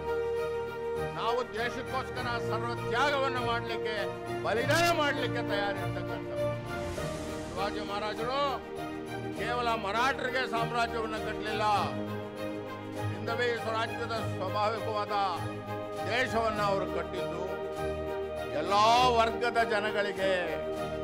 ಅವನನ್ನು ನಾವು ಜಾಂತ ರಾಜ ಅಂತ ಹೇಳಿ ಕರೀತೇವೆ. ಇಲ್ಲಿ ಯಾರೋ ಬಂದು ರಾಜಕೀಯಕ್ಕೋಸ್ಕರ ಶಿವಾಜಿ ಅವ್ರನ್ನ ಉಪಯೋಗಿಸ್ಕೊಳ್ಳೋದು, ರಾಜಕೀಯಕ್ಕೋಸ್ಕರ ಬಾಬಾ ಸಾಹೇಬ್ ಅಂಬೇಡ್ಕರ್ ಅವರನ್ನ ನೆನೆಸ್ಕೊಳ್ಳೋದು, ಇವೆಲ್ಲವೂ ಸಹಿತ ಊಟಾಟಿಕೆ ಅನ್ನೋದನ್ನ ತಾವು ತಿಳ್ಕೋಬೇಕು. ಹೀಗಾಗಿ ಇವತ್ತು ಕಾಂಗ್ರೆಸ್ ಪಕ್ಷ ದೇಶದಲ್ಲಿ ಎಲ್ಲ ವರ್ಗದ, ಎಲ್ಲ ಧರ್ಮದ ಜನಗಳಿಗೆ ಅವಕಾಶ ಮಾಡಿಕೊಟ್ಟಿದೆ ಅನ್ನೋದನ್ನ ತಾವು ತಿಳ್ಕೋಬೇಕು. ಯಾವ ಲೋಹಿಯಾರ್ ಅವರು ಹೇಳಿದಂತ ಸಮಾಜವಾದಿ ತತ್ವವನ್ನ, ಸಮಾನತೆಯನ್ನ, ಎಲ್ಲರ ಮಕ್ಕಳಿಗೂ ಉದ್ಯೋಗ ಸಿಗಬೇಕು, ಎಲ್ರಿಗೂ ತಿಂದು ವಾಸ ಮಾಡಲಿಕ್ಕೆ ಯೋಗ್ಯವಾದ ಒಂದು ಮನೆ ಇರಬೇಕು. ಎಲ್ರಿಗೂ ಸಹಿತ ಒಂದು ಹಿಡಿ ಅನ್ನ ಬೇಕು. ಎಲ್ಲ ಯೋಚನೆ ಮಾಡಿ ಸಿದ್ದರಾಮಯ್ಯನವರು 5 ಭರವಸೆಗಳನ್ನು ಕಾಂಗ್ರೆಸ್ ಪಕ್ಷದವರು ಕೊಟ್ಟಿದ್ರು. ಅದನ್ನೆಲ್ಲ ನಾವು ಈಡೇರಿಸಿ ನಿಮ್ಮ ಮುಂದೆ ಬಂದಿದ್ದೇವೆ. ನಾವ್ಯಾವುದೋ ಮಾತುಗಳನ್ನು ಹೇಳಿ ಭರವಸೆಗಳ ಆಧಾರದ ಮೇಲೆ ಓಟ್ ಕೊಡಿ ಅಂತ ಕೇಳಕ್ ಬಂದಿಲ್ಲ. ಈಗ ಈ ಕರ್ನಾಟಕ ಕಾಂಗ್ರೆಸ್ ಪಕ್ಷ ಕೊಟ್ಟಂತ 5 ಅಂಶಗಳ ಕಾರ್ಯಕ್ರಮ ದೇಶದಲ್ಲಿ ಎಲ್ಲಾ ಸರ್ಕಾರಗಳು ಅನುಕರಣೆ ಮಾಡಲಿಕ್ಕೆ ಪ್ರಾರಂಭ ಆಗಿದೆ. ನಾವು ಒಂದು ಹೆಜ್ಜೆ ಮುಂದೆ ಹೋಗಿದ್ದೇವೆ. ಹೆಣ್ಣು ಮಕ್ಕಳಿಗೆ, ದಲಿತರಿಗೆ, ದುಡಿಯುವ ಕೈಗಳಿಗೆ, ಎಲ್ಲ ಧರ್ಮ ಮತ್ತು ಜಾತಿಯ ಜನಗಳಿಗೆ ನ್ಯಾಯವನ್ನು ಕೊಡೋ ದೃಷ್ಟಿಯಿಂದಾಗಿ 25 ಅಂಶಗಳ ಕಾರ್ಯಕ್ರಮವನ್ನು ನಾವು ತಂದಿದ್ದೇವೆ. ನಾನಿಷ್ಟೇ ಮನವಿ ಮಾಡ್ಕೊಳ್ತಕ್ಕಂಥದ್ದು, ಇವತ್ತು ಎಲ್ಲ ವರ್ಗದ ಜನರು ಸಹಿತ ಖಂಡ್ರೆಯವರ ಮನತನದ ವಿಷಯವನ್ನು ತಿಳ್ಕೋಬೇಕು. ನನಗೆ ಬಹಳ ಸಂತೋಷ ಆಗಿದೆ. ಮಾನ್ಯ ರಾಜಶೇಖರ್ ಪಾಟೀಲ್ ರವರು ನನ್ನ ಸನ್ಮಿತರು. ಅವ್ರ ತಂದೆಯವರ ಕೈ ಕೆಳಗಡೆ ನಾನು ಕೆಲಸ ಮಾಡಿದ್ದೇನೆ. ಬಸವರಾಜ ಪಾಟೀಲ್ ಉಮನಾಬಾದ್ ಅವರು ಬಹಳ ದೊಡ್ಡ ವ್ಯಕ್ತಿಗಳು ಈ ಜಿಲ್ಲೆಗೆ. ದುಡಿದಂತ ಜನ ಇವರೆಲ್ಲ, ದುಡಿದಂಥವರು, ಬೀದರ್ ಜಿಲ್ಲೆಯನ್ನು ಕಟ್ಟಿದವರು. ಅದನ್ನು ನಾವು ಅವೆಲ್ಲ ತಿಳ್ಕೋಬೇಕಾಗಿದೆ. ಅವರು ಕ್ಯಾಂಡಿಡೇಟ್ ಅಭ್ಯರ್ಥಿಗಳು ಆಗ್ಬೋದಾಗಿದೆ. ಎಲ್ಲರೂ ಸಹಿತ ಬಸವರಾಜ್ ನೀನೇ ಆಗಪ್ಪ ರಾಜಶೇಖರ್ ಅಂತ ಹೇಳಿದ್ರು. ಆದರೆ ರಾಜಶೇಖರ್ ಇಲ್ಲ, ನನ್ನ ಸಹೋದ್ಯೋಗಿಯ ಪುತ್ರ ಸಾಗರ್, ನಾವೆಲ್ಲ ಸೇರಿ ಬೆಳೆಸೋಣ. ಮುಂದಿನ ವರ್ಷ ಅವರು ಮುಂದೆ ಆಗಲಿ, ಕಟ್ಲಿ ಬೀದರನ್ನ, ಕಟ್ಲಿ ಕರ್ನಾಟಕವನ್ನ ಅಂತ ಹೇಳಿ ಒಬ್ಬ ಯೋಗ್ಯವಾದ ಯುವಕರನ್ನು ಆಯ್ಕೆ ಮಾಡಿ ಕಳಿಸಿದ್ದೇವೆ. ಅದನ್ನು ತಾವೆಲ್ಲ ತಿಳ್ಕೋಬೇಕು. ನಾನು ಮಾನ್ಯ ಈಶ್ವರ್ ಖಂಡ್ರೆ ಅವರು ಹಗಲು ರಾತ್ರಿ ದುಡಿತಾ ಇದ್ದಾರೆ.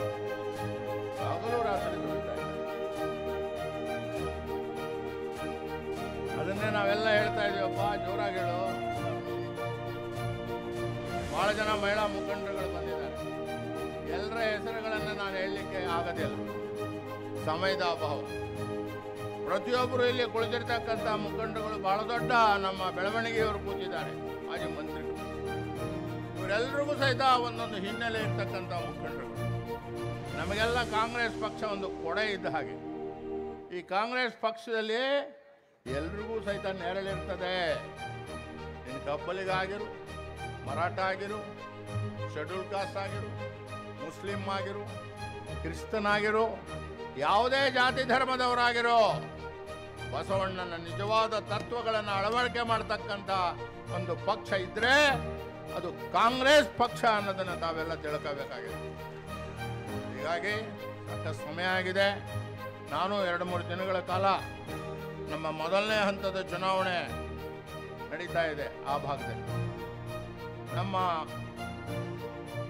ಅಧ್ಯಕ್ಷರಾಗಿರ್ತಕ್ಕಂಥ DK ಶಿವಕುಮಾರ್ ಅವರ ಸಹೋದರ DK ಸುರೇಶ್ ಅವರೊಬ್ಬ ಸಮರ್ಥವಾಗಿರ್ತಕ್ಕಂಥ ವ್ಯಕ್ತಿ, ಬಹಳ ದುಡಿದಿರ್ತಕ್ಕಂಥ ಪುಣ್ಯಾತ್ಮ. ಅವ್ರನ್ನ ನಮ್ಮ ಕ್ಷೇತ್ರದಿಂದ ಅಭ್ಯರ್ಥಿಯನ್ನಾಗಿ ಮಾಡಿದ್ದೇವೆ. ಅವ್ರ ಪ್ರಚಾರಕ್ಕೆ ನಾನು ಹೋಗಬೇಕಾಗಿದೆ. ಅದು ಮುಗಿಸ್ಕೊಂಡು ನಾನು ನೇರವಾಗಿ ಇಲ್ಲಿಗೆ ಬರ್ತೇನೆ. ಬಸವ ಕಲ್ಯಾಣದಲ್ಲಿ ವಿಶೇಷವಾಗಿ ನಾವು ಸೇರಿ ಬಸವ ಕಲ್ಯಾಣದ ಎಲ್ಲ ಹಳ್ಳಿಗಳಿಗೂ ಬರ್ತೇವೆ. ಔರಾದಕ್ಕೆ ಬರ್ತೇವೆ, ಚಿಂಚೋಳಿಗೆ ಬರ್ತೇವೆ, ಆಳಂದಕ್ಕೆ ಬರ್ತೇವೆ, ಬೀದರ್ಗೆ ಬರ್ತೇವೆ. ನಾವೆಲ್ಲ ಕೂಡು ಬರ್ತೇವೆ. ನಮ್ಗೆ ಆಶೀರ್ವಾದ ಮಾಡಿ. ಈ ಯುವಕನಿಗೆ ಮತ್ತೊಂದು ಸಣ್ಣ ಅವಕಾಶವನ್ನು ಮಾಡಿ ತೋರಿಸ್ತಾರೆ. ನಾವು ಹೇಳೋದಲ್ಲ, ಯಾವ ರೀತಿ ನಾವು ಹೇಳಿರ್ತಕ್ಕಂಥ ಗ್ಯಾರಂಟಿ ಕಾರ್ಯಕ್ರಮಗಳನ್ನು ಕಾರ್ಯಾಚರಣೆಗೆ ತಂದು ಅದೇ ರೀತಿ ತರ್ತೇವೆ. ಬೀದರ್ನ ಚಿತ್ರಣವನ್ನು ಬದಲಾವಣೆ ಮಾಡ್ತೇವೆ ಹೇಳಿ ನಾವೆಲ್ಲ ಈ ದೃಷ್ಟಿಯಲ್ಲಿ ಕಾಂಗ್ರೆಸ್ ಪಕ್ಷಕ್ಕೆ ಹಗಲು ರಾತ್ರಿ ದುಡಿಯೋಣ. ನಿಮ್ಮೆಲ್ಲರಿಗೂ ಅಭಿನಂದಿಸ್ತೇನೆ. ಈ ಕಾರ್ಯಕ್ರಮವನ್ನು ಇಲ್ಲಿ ಬಸವಣ್ಣನವರ ವಿಚಾರಗಳ ಹಿನ್ನೆಲೆಯಲ್ಲಿ ನೋಡಬೇಕಾದ್ರೆ ಕಳೆದ 10 ವರ್ಷದಲ್ಲಿ ಬಿಜೆಪಿ ಅಭ್ಯರ್ಥಿ ಭಗವಂತ ಖೂಬಾ ಅವರು 5 ವರ್ಷ MP ಆಗಿ 5 ವರ್ಷ ಕೇಂದ್ರ ಸಚಿವರಾಗಿ ಏನು ಮಾಡಿದ್ರು ಅಂತ ನನಗೆ ಇನ್ನೂ ಗೊತ್ತಾಗ್ತಾ ಇಲ್ಲ. ನಮ್ಮ ಚಿಂಚೋಳಿ ಕ್ಷೇತ್ರಕ್ಕೆ ರೈತರ ಆತ್ಮಹತ್ಯೆ ಆದಾಗೂ ಕೂಡ ಅವರು ಬರಲಿಲ್ಲ. ಅನೇಕ ಜನರು ಯಾರಾದರೂ ನಿಮ್ಮ ಗ್ರಾಮ ಪಂಚಾಯತಿ ಮಟ್ಟದಲ್ಲಿ ಆದರೂ ಅವರು ಕೈ ಎತ್ತಿ ಹೇಳಬೇಕು ಬಂದಾರೇನು ಬಂದಿಲ್ಲ ಅಂತ. ಬಂದಿಲ್ಲ ಅಂದರೆ ಕೈ ಎತ್ತಿರಿ ನೀವು. ಬಂದಿಲ್ಲ. 10 ವರ್ಷದಲ್ಲಿ ನಮ್ಮ ರೆವಿನ್ಯೂ ಕೇಂದ್ರಗಳಿಗೂ ಕೂಡ ಬಂದಿಲ್ಲ. ಅದಕ್ಕೆ ನನಗೆ ಬಸವಣ್ಣನವ್ರದ್ದು ಒಂದು ವಚನ ಮುದ್ದಮಾಗಿ ಇವ್ರ ಸಲಕ್ಕೆ ಬರೆದು ಹೋಗ್ಯಾರ. ಒಂದು ಅಧಿಕಾರದವರು ಇದ್ದರು. ಏನು ಹೇಳಿದ್ದಾರೆ ಬಸವಣ್ಣನವ್ರು ಅಂದರೆ, ಆನೆಯನ್ನೇರಿಕೊಂಡು ಹೋದಿರೆ ನೀವು, ಕುದುರೆಯನ್ನೇರಿಕೊಂಡು ಹೋದಿರೆ ನೀವು, ಕುಂಕುಮ ಕಸ್ತೂರಿಯನ್ನು ಪೂಸಿಕೊಂಡು ಹೋದಿರೆ ಅಣ್ಣ, ಆದರೆ ಸತ್ಯದ ನಿಲುವನ್ನರಿಯದೆ ಹೋದಿರಲ್ಲ, ಸದ್ಗುಣದ ಬೀಜವ ಬಿತ್ತದೇ ಹೋದಿರಲ್ಲ, ಅಹಂಕಾರವೆಂಬ ಮದಗಜವೇರಿ ವಿಧಿಗೆ ಗುರಿಯಾದಿರಲ್ಲ, ನಮ್ಮ ಕೂಡಲ ಸಂಗನ ಅರಿಯದೆ ನರಕಕ್ಕೆ ಭಾಜನವಾದಿರಲ್ಲ ಅಂತ ಬಸವಣ್ಣನವರು ಹೇಳಿದ್ರು. ಅಧಿಕಾರದಾಗ ಬಂದಾಗ ಸದ್ಗುಣದ ಬೀಜ ಬೆಳಿಬೇಕು. ಅಧಿಕಾರಕ್ಕೆ ಬಂದಾಗ ಸದ್ಗುಣದ ಬೀಜ ಬೆಳಿಬೇಕು, ಮಾನವೀಯತೆಯ ಬೀಜ ಬೆಳಿಬೇಕು. ಧರ್ಮದ ಹೆಸರಿನ ಜಗಳ, ಜಾತಿ ಹೆಸರಿನ ಜಗಳ ಹಚ್ಚಬಾರ್ದು ಅಂತ ಬಸವಣ್ಣನವರು ಹೇಳಿದ್ರು. ಅಹಂಕಾರ ಮಾಡಬಾರ್ದು ಅಂತ ಬಸವಣ್ಣನವರು ಹೇಳಿದ್ರು. ತಮಗೆ ಗೊತ್ತಿದೆ ಹೆಂಗೆ ಅಹಂಕಾರದ ಮಾತು ಆಡ್ತಾರೆ. ಅದಕ್ಕೆ ಈ ಸಲ ಸಾಗರ್ ಖಂಡ್ರೆ ಅವರು, ನಾನು ಒಬ್ಬ MA LLM ಗ್ರಾಜ್ಯುಯೇಟ್ ಇದ್ದು ಪೊಲಿಟಿಕ್ಸ್ನಲ್ಲಿದ್ದೀನಿ. ನಾನು ಬಹಳ ವಿಶ್ವಾಸದಿಂದ ಹೇಳಬಲ್ಲೆ, ಸುಪ್ರೀಂ ಕೋರ್ಟ್ನ ರಿಟೈರ್ಡ್ ಜಡ್ಜ್ ಕೆಳಗಡೆ ಕೆಲಸ ಮಾಡಿರ್ತಕ್ಕಂಥ, ಕಾನೂನು ಪದವೀಧರರಾಗಿರ್ತಕ್ಕಂಥ ಸಾಗರ್ ಖಂಡ್ರೆ ಅವರು ಬರೇ ಸಾಗರ ಹೆಸರಲ್ಲ, ಸಾಗರದಂಥ ಜ್ಞಾನ ಪಡೆದವರು.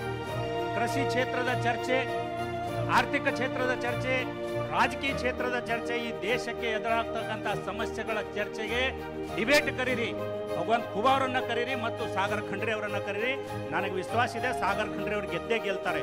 ಆ ವಿಷನ್, ಈ ಕ್ಷೇತ್ರ ಅಭಿವೃದ್ಧಿ ಮಾಡ್ತಕ್ಕಂಥ ಆ ದೃಷ್ಟಿಕೋನ ಇರೋದು ಸಾಗರ್ ಖಂಡ್ರೆ ಅವರಿಗೆ. ಇಲ್ಲಿ ವಯಸ್ಸು ಮ್ಯಾಟರ್ ಆಗಲ್ಲ, ವಯಸ್ಸು ಗಣನೆಗೆ ಬರೋಲ್ಲ. ಅದಕ್ಕೆ ನಾನು ಹೇಳ್ತೇನೆ, ತಾವೆಲ್ಲ ಕೂಡ ಕೈ ಮುಗಿದು ಪ್ರಾರ್ಥನೆ ಮಾಡ್ತೇನೆ, ಈ ಸಲ ನಾವು ಸಾಗರ್ ಖಂಡ್ರೆ ಅವರಿಗೆ ಒಂದು ಅವಕಾಶ ಕೊಡೋಣ. ಒಂದು ಮಾತು ಕೊನೆಯದಾಗಿ ಹೇಳಿ ನಾನು ಮಾತು ಮುಗಿಸ್ತಾ ಇದ್ದೇನೆ. ನಮ್ಮ ತಾಯಂದಿರು ಇವತ್ತೆಲ್ಲ ನಾವೇನು ಬಂದಿದ್ದೀವಲ್ಲ, ನಮ್ಮ ತಾಯಿ ಇರಬಹುದು, ನಮ್ಮ ತಂಗಿ ಇರಬಹುದು, ಅಕ್ಕ ಇರಬಹುದು, ನಮ್ಮ ಮಡದಿ ಇರಬಹುದು, ಯಾರಿಗಾದರೂ ಒಬ್ಬರಿಗಾದರೂ ನಮಗೆ ಗ್ಯಾರಂಟಿಗಳು ಮುಟ್ತಾ ಇವೆ. ಆದರೆ BJPಯವರು, ಕುಮಾರಸ್ವಾಮಿಯವರು ಏನಂತಾರೆ, ನಮ್ಮ ಗ್ಯಾರಂಟಿ ತಗೊಂಡು ಮಹಿಳೆಯರು ದಾರಿ ತಪ್ಪಿದ್ದಾರೆ. ಅದು ಯಾರಿಗೆ ಬೈದಂಗ? ಹಳ್ಳ್ಯಾಗ ನಮ್ಮ ತಾಂಡಾದಾಗ ನಮ್ಗೆ ಯಾರೇ ನಮ್ಮ ತಾಯಿ ತಂಗಿ ಹೆಸರು ಹೇಳಿ ಬೈದ್ರೆ ಸಿದಾ ಮಾಡಿಬಿಡ್ತೀವಿ ನಾವು, ಹೌದಲ್ಲ? ನನ್ನ ತಾಯಿ ದಾರಿ ತಪ್ಪಿದಾಳ, ನನ್ನ ಅಕ್ಕ ದಾರಿ ತಪ್ಪಿದಾಳ, ನಿಮ್ಮ ತಾಯಿ ತಂಗಿ ಅಕ್ಕ ದಾರಿ ತಪ್ಪಿದಾರ? ಅವರಿಗೆ ತಕ್ಕ ಉತ್ತರ ಕೊಡಬೇಕಾಗಿದ್ದು 7ನೇ ಮೇಗೆ ನಮ್ಮ ಬೂತ್ನಲ್ಲಿ. ಕುಮಾರಸ್ವಾಮಿಯವರೇ, BJPಯವರೇ, ನಮ್ಮ ಬಸವಣ್ಣನ ನಾಡಿನಲ್ಲಿ ಹೆಣ್ಣು ಹೆಣ್ಣಲ್ಲ, ಹೆಣ್ಣು ಸಾಕ್ಷಾತ್ ಕಪಿಲ ಸಿದ್ಧ ಮಲ್ಲಿಕಾರ್ಜುನ ಅಂತ ಸಿದ್ದರಾಮೇಶ್ವರ ಹೇಳಿದ್ದಾರೆ. ಅದಕ್ಕೆ ನಾವು ಹೆಣ್ಣಿಗೆ ಗೌರವ ಕೊಡ್ತೀವಿ, ತಾಯಿ ತಂಗಿಗೆ ಗೌರವ ಕೊಡ್ತೀವಿ. ನೀವು 2,000 ಕೊಟ್ಟರೆ ಇಷ್ಟು ಉರಿಲಿಕತ್ತಿರಲ್ಲ. ಮತ್ತೆ ಕೇಂದ್ರದಲ್ಲಿ ನಮ್ಮ ಇಂಡಿಯಾ ಗ್ರೂಪ್ ನಮ್ಮ ಅಧಿಕಾರಕ್ಕೆ ಬಂದರೆ ಪ್ರತಿ ಮಹಿಳೆಯರಿಗೆ 1 ಲಕ್ಷ ರೂಪಾಯಿ ಕೊಡ್ತೀವಿ ವರ್ಷಕ್ಕೆ. ಇನ್ನು ಎಷ್ಟು ಉರಿತೀರೋ ಉರಿರಿ ನೀವು. ಅದಕ್ಕೆ ದಯಮಾಡಿ ನಾವೆಲ್ಲ ನಮ್ಮ ಭಾಗದ ಧ್ವನಿ, ನಮ್ಮ ಬೀದರ್ದ ಧ್ವನಿ, ನಮ್ಮ ಯುವ ಧ್ವನಿ, ನಮ್ಮ ಬಸವಣ್ಣನ ಧ್ವನಿ ಸಾಗರ್ ಖಂಡ್ರೆ ಅವರು ಪಾರ್ಲಿಮೆಂಟಲ್ಲಿ ನಮ್ಮನ್ನೆಲ್ಲ ಪ್ರತಿನಿಧಿಸ್ತಾರೆ, ನಮಗೆ ನ್ಯಾಯ ಕೊಡಿಸ್ತಾರೆ, ನಮ್ಮ ಬಗ್ಗೆ ಹೋರಾಟ ಮಾಡ್ತಾರೆ ಅಂತ ಕೇಳಿಕೊಂಡು ತಾವೆಲ್ಲರೂ ಕೂಡ ಈ ಚುನಾವಣೆಯಲ್ಲಿ ಬಹಳ ಹುಮ್ಮಸ್ಸಿನಿಂದ ಅವರಿಗೆ ಚುನಾವಣೆಯಲ್ಲಿ ಮತ ಹಾಕಿ. ಅಭ್ಯರ್ಥಿಗಳು, ಯುವಕರು, ನ್ಯಾಯವಾದಿಗಳು ಆಗಿರುವಂತಹ ಸಾಗರ್ ಈಶ್ವರ್ ಖಂಡ್ರೆ ಅವರೇ, ಹಾಗೂ ಸಮಯ ಒಂದು ಅಭಾವ, ಎಲ್ಲರ ಹೆಸರು ನಾನು ತಗೊಳ್ತಾ ಇಲ್ಲ. ವೇದಿಕೆ ಮೇಲೆ ಆಸೀನರಾಗಿರುವಂತಹ ಎಲ್ಲ ಮಾನ್ಯ ಸಚಿವರಿಗೆ, ಮಾಜಿ ಸಚಿವರಿಗೆ, ಎಲ್ಲ ಮಾನ್ಯ ಶಾಸಕರಿಗೆ,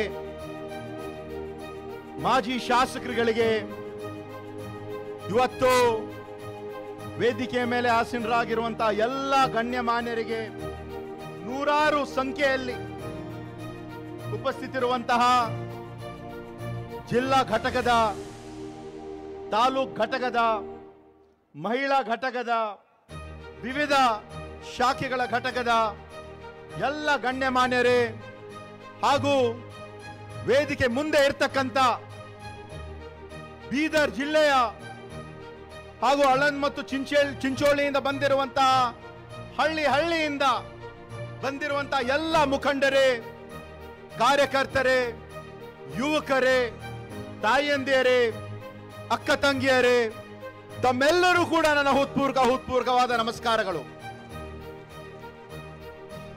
हो गई है पीर पर्वत सी पिघलनी चाहिए. आज ये हिमालय से कोई गंगा निकलनी चाहिए. आज ये दीवारें पर्दों की तरह हिलने लगी. शर्त लेकिन ये थी कि ये सूरत बदलनी चाहिए मोदी और भगवंत खुबा की. इस दिल में नहीं तो उस दिल में सही, इस नगर में नहीं तो उस नगर में सही, हो कहीं भी आग लेकिन आग जलनी चाहिए.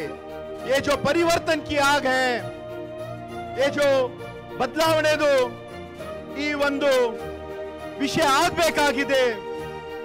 ಇದು ಇಡೀ ದೇಶದಲ್ಲಿ ಮತ್ತು ನಮ್ಮ ರಾಜ್ಯದಲ್ಲಿ ಎಲ್ಲಾದ್ರೆ ಒಂದು ಕಡೆ ಪ್ರಾರಂಭ ಆಗ್ಬೇಕಂದ್ರೆ ಅದು ಬೀದರ್ ಜಿಲ್ಲೆಯಿಂದ ಪ್ರಾರಂಭ ಆಗಬೇಕಾಗಿದೆ. ನಮ್ಮ ತಂದೆಯವರಾಗಿರುವಂತಹ ದಿವಂಗತ ಧರ್ಮ್ ಸಿಂಗ್ ಅವರ ಮತ್ತು ಬೀದರ್ ಜಿಲ್ಲೆಯ ಬಹಳ ಒಂದು ಅವಿನಾಭಾವ ಒಂದು ಸಂಬಂಧ. ಸುಮಾರು 15 ವರ್ಷ ಹಿಂದೆ 2009ರಲ್ಲಿ ಮೊಟ್ಟ ಮೊದಲಾಗಿ ನಮ್ಮ ತಂದೆಯವರು ಬೀದರ್ ಜಿಲ್ಲೆಯ ಲೋಕಸಭಾ ಸದಸ್ಯರಾಗಿ ನಿಂತಾಗ ಯಾವೊಂದು ರೀತಿಯಿಂದ ಜನರಲ್ಲಿ ಒಂದು ಉತ್ಸಾಹ, ಒಂದು ಆಸಕ್ತಿ, ಒಂದು ಹುರುಪು ಏನಿತ್ತು, ಇವತ್ತು ಅದೇ ಒಂದು ಹುರುಪು ನನ್ನ ತಮ್ಮೆಲ್ಲರೂ ಕೂಡ ನನಗೆ ಕಾಣ್ತಾ ಇದೆ. ಇದು ಬಹಳ ಒಂದು ಮುಖ್ಯವಾದ ಒಂದು ಚುನಾವಣೆ. ಇದು ಕೇವಲ ಸಾಗರ್ ಖಂಡ್ರೆ ಅವರ ಒಂದು ಚುನಾವಣೆ ಅಲ್ಲ. ಇಡೀ ದೇಶದಲ್ಲಿ ನಡ್ತಕ್ಕಂಥ ಈ ಒಂದು ಚುನಾವಣೆ ಧರ್ಮ ಮತ್ತು ಅಧರ್ಮ ನಡುವೆ ಇರ್ತಕ್ಕಂಥ ಈ ಒಂದು ಚುನಾವಣೆ, ನ್ಯಾಯ ಮತ್ತು ಅನ್ಯಾಯ ನಡುವೆ ಇರ್ತಕ್ಕಂಥ ಈ ಒಂದು ಚುನಾವಣೆ, ಸತ್ಯ ಮತ್ತು ಅಸತ್ಯ ನಡುವೆ ಇರ್ತಕ್ಕಂಥ ಒಂದು ಚುನಾವಣೆ, ಬಡವರ, ದೀನದಲಿತರ, ಹಿಂದುಳಿದ ವರ್ಗದ, ಅಲ್ಪಸಂಖ್ಯಾತರ, ರೈತರ, ಜನಸಾಮಾನ್ಯರ ನಡುವೆ ಹಾಗೂ ಶ್ರೀಮಂತರ ಅದಾನಿ, ಅಂಬಾನಿ, ಮೇಹುಲ್ ಚೋಕ್ಸಿ, ನೀರವ್ ಮೋದಿ, ಮಾಲ್ಯ ಅಂತವರ ನಡುವೆ ಇರ್ತಕ್ಕಂಥ ಈ ಒಂದು ಚುನಾವಣೆ. ಒಂದು ಕಡೆ ನಾವು ನೋಡಿದ್ರೆ ಸುಳ್ಳು ಭರವಸೆ ಕೊಡ್ತಕ್ಕಂಥ ನಮ್ಮ ಪ್ರಧಾನಮಂತ್ರಿ ಈ ಒಂದು ಬಿಜೆಪಿ ಸರ್ಕಾರ, ಆದ್ರೆ ನುಡಿದಂತೆ ನಡೆದಿರುವಂತಹ ಒಂದು ಸರ್ಕಾರ ಯಾವಾದಿದೆ ಅಂದ್ರೆ ಇವತ್ತು ನಾವು ಬೀದರಿನ ಈ ಒಂದು ಅಣ್ಣ ಬಸವಣ್ಣ ಅವರ ಒಂದು ಕರ್ಮಭೂಮಿ, ನುಡಿದಂತೆ ನಡೆದಿರುವಂತಹ ನಮ್ಮ ಸರ್ಕಾರ ನುಡಿದರೆ ಮುತ್ತಿನ ಹಾರದಂತಿರಬೇಕು, ನುಡಿದರೆ ಸ್ಫಟಿಕದ ಶಲಾಖೆ ಅಂತಿರಬೇಕು, ನುಡಿದರೆ ಲಿಂಗ ಮೆಚ್ಚಿ ಹೌದು ಹೌದು ಎನ್ನಬೇಕು, ನುಡಿಯೋದೊಳಗೆ ನಡೆಯದಿದ್ದರೆ ಕೂಡಲ ಸಂಗಮ ದೇವನ ಒಲಿವ. ಇವತ್ತು 2013ರಿಂದ 2018ವರೆಗೆ ನಮ್ಮ ಸರ್ಕಾರ 165 ಭರವಸೆಯಲ್ಲಿ 158 ಭರವಸೆ ಈಡೇರಿಸುವ ಯಾವುದಾದ್ರೆ ಒಂದು ಸರ್ಕಾರ ಇದೆ ಅಂದ್ರೆ ಅದು ನಮ್ಮ ಸನ್ಮಾನ್ಯ ಸಿದ್ದರಾಮಯ್ಯ ಅವರ ಒಂದು ಸರ್ಕಾರ. 2013ರಲ್ಲಿ 2023ರಲ್ಲಿ ತಾವೆಲ್ಲರೂ ಕೂಡ ಕಾಂಗ್ರೆಸ್ ಪಕ್ಷಕ್ಕೆ ಆಶೀರ್ವಾದವನ್ನು ಮಾಡಿ 135 ಸೀಟನ್ನು ತಾವು ಗೆಲ್ಸಿ ಕಳಿಸಿದ್ದೀರಿ. ನಾವು ತಮ್ಗೆಲ್ಲರೂ ಕೂಡ ಹೇಳಿದ್ವಿ ನಾವು 5 ಗ್ಯಾರಂಟಿ ಕೊಡ್ತಾ ಇದೀವಂತ. ಇವತ್ತು ಎಲ್ಲ ಕೊಟ್ಟಿದೀವಲ್ಲ, ಪ್ರತಿಯೊಬ್ಬರಿಗೆ ಇಲ್ಲಿ ಇರ್ತಕ್ಕಂಥ ಮಹಿಳೆಯರಿಗೆ ಎಲ್ಲರಿಗೂ ನಾವು ಮುಟ್ಟಿಸಿದೀವಿ. ಆದ್ರೆ 2014ರಲ್ಲಿ ಪ್ರಧಾನಮಂತ್ರಿ ನರೇಂದ್ರ ಮೋದಿ ಅವರು ಎಲ್ಲರಿಗೆ ಸುಳ್ಳು ಆಶ್ವಾಸನೆಯನ್ನು ಕೊಟ್ಟು ಅವರೇನು ಹೇಳಿದ್ರು, भाइयों और बहनों आप हमको वोट दो, हम आप सब लोगों को, पूरे युवकों को 2 करोड़ जॉब्स देंगे.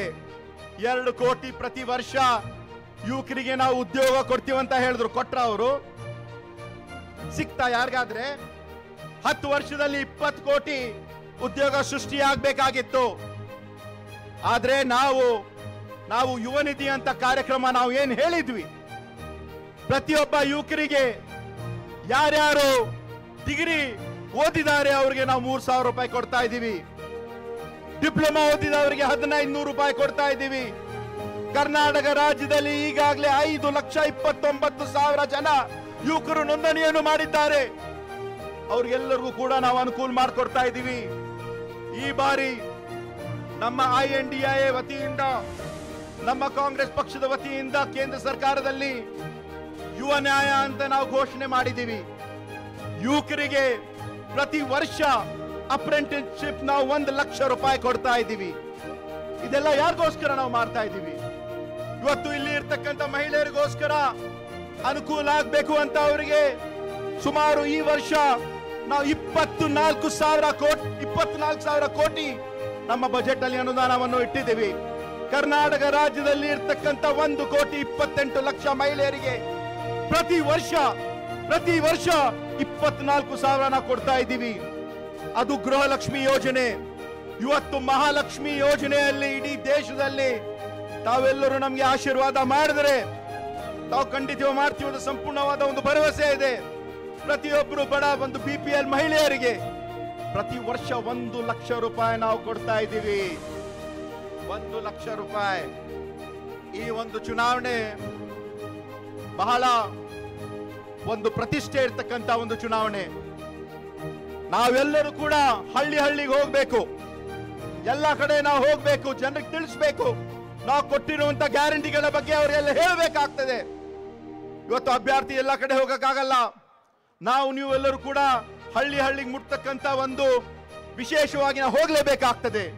ನಮ್ಮ ತಂದೆಯವರು ಹೇಳ್ತಾ ಇದ್ರು, ಸಾಹಿಲ್ ಸಾಹಿಲ್ ಕ್ಯಾ ಚಲೆ ಲೇ ಚಲ್ ತು ಮಜ್ದಾರೋ ಮೇ ಮೇರಿ ತು ಫಿಕರ್ ನ ಕರ್ ಮೈ ಆದಿ ಹೂ ತುಫಾನೋ ಕಾ ಅಂತ ಅವ್ರು ಹೇಳ್ತಾ ಇದ್ರು.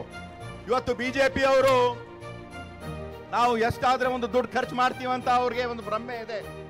ಪ್ರತಿ ಒಂದು ಲೋಕಸಭಾದಲ್ಲಿ ನಾವು ಕೋಟ್ಯಾಂತರ ರೂಪಾಯಿ ನಾವು ಖರ್ಚು ಮಾಡ್ತೀವಿ ಅಂತ ಅವ್ರು ಅನ್ಕೊಂಡಿದ್ದಾರೆ. ಬೀದರ್ ಜಿಲ್ಲೆ ಇದು ಅಣ್ಣ ಬಸವಣ್ಣ ಅವರ ಒಂದು ಕರ್ಮಭೂಮಿ. ತಾವು ಎಷ್ಟು ಖರ್ಚು ಮಾಡಿದ್ರು ಏನೋ ಪ್ರಯೋಜನ ಆಗಲ್ಲ. ಪಾಪಿಯ ಧನ ಪ್ರಾಶ್ಚಿತ್ತಲ್ಲದೆ ಸತ್ಪಾತ್ರಕ್ಕೆ ಸಲ್ಲದಯ್ಯ, ನಾಯಿಯ ಮೊಲೆ ಹಾಲು ನಾಯಿ ಮರಿಗಲ್ಲದೆ ಪಂಚಾಮೃತಕ್ಕೆ ಸಲ್ಲದಯ್ಯ, ನಮ್ಮ ಕೂಡಲ ಸಂಗನ ಶರಣಿಗಲ್ಲದೆ ಮಾಡುವ ಅರ್ಥ ವ್ಯರ್ಥ ಕಂಡಯ್ಯ. ಅವ್ರು ಏನ್ ಮಾಡಿದ್ರು ಕೂಡ ಬಿಜೆಪಿ ಅವರು ಬೀದರ್ ಜಿಲ್ಲೆಯಲ್ಲಿ ವ್ಯರ್ಥ. ಇವತ್ತು ನೀವು ನಾವೆಲ್ಲರೂ ಸೇರಿ ಈ ಒಂದು ಚುನಾವಣೆ ಬಹಳ ಒಂದು ಪ್ರತಿಷ್ಠೆ ಇರ್ತಕ್ಕಂಥ ಒಂದು ಚುನಾವಣೆ. ವೇದಿಕೆ ಮೇಲೆ ಇರ್ತಕ್ಕಂಥ ಎಲ್ಲ ಮುಖಂಡರು ನಾವು ಎಲ್ಲರೂ ಒಗ್ಗಟ್ಟಾಗಿ ಕೆಲಸವನ್ನು ಮಾಡಿ ಒಬ್ಬ ಯುವಕ ಸಾಗರ್ ಖಂಡ್ರೆಗೆ, ಯಾಕಂದ್ರೆ ಒಬ್ಬ ನ್ಯಾಯವಾದಿ, ನಾನು ಜೊತೆ ಸಮಾಲೋಚನೆಯನ್ನು ಮಾಡಿದ್ದೀನಿ. ಈಗಾಗಲೇ ಸುಭಾಷ್ ರಾಥೋಡ್ ಅವರು ಬಹಳ ಒಳ್ಳೆ ರೀತಿಯಿಂದ ಅವ್ರು ಹೇಳಿದ್ರು, ನೀವು ನಾವು ಎಲ್ಲರೂ ಸೇರಿ ಒಗ್ಗಟ್ಟಾಗಿ ಈ ಒಂದು ಚುನಾವಣೆಯಲ್ಲಿ ಕೆಲಸ ಮಾಡಿ ಸಾಗರ್ ಖಂಡ್ರೆ ಅವರಿಗೆ. ನಾನು ಎಲ್ಲಾ ಪಂಚಾಯತ್ಗಳಲ್ಲಿ ಹೋಗಿದ್ದಾಗ ಇದು ಒಂದೇ ಪ್ರಶ್ನೆ ಕೇಳ್ತೀನಿ, ಈ ತಾವು ಎಷ್ಟು ಸಲ ಅವ್ರಿಗೆ ನೋಡಿದ್ದೀರಿ? ಫೋನ್ ಮೇಲೆ ಇಲ್ಲ, ಫೇಸ್ಬುಕ್ ವಾಟ್ಸ್ಆಪ್ ಅಲ್ಲಿ ಇಲ್ಲ, ಅವ್ರ ಮುಖ ಎಷ್ಟು ಸಲ ನೋಡಿದ್ದೀರಿ ಅಂತ ಕೇಳಿದಾಗ ಎಲ್ರು ಇದೇ ಹೇಳ್ತಾರೆ, ಇವ್ರು ಒಂದು ಸಲ ನಮ್ಮ ಊರಿಗೆ ಬಂದಿಲ್ಲ, ಯಾವುದೇ ಅನುದಾನ ತಂದು ಕೊಟ್ಟಿಲ್ಲ ಅಂತಾನೆ ಹೇಳ್ತಾರೆ. ಇಲ್ಲಿ ತಾವೆಲ್ಲರೂ ಕೈ ಎತ್ತಿ ಹೇಳ್ಬೇಕು, ಯಾರ್ಯಾರು ಅವ್ರ ಹೆಸರು ಅವ್ರ ಮುಖ ನೋಡಿಲ್ಲ ಕೈ ಎತ್ತಿ ಹೇಳ್ರಿ, ಅವ್ರ ಮುಖ ನೋಡಿಲ್ಲ ಅಂತ ಅನ್ನೋದು.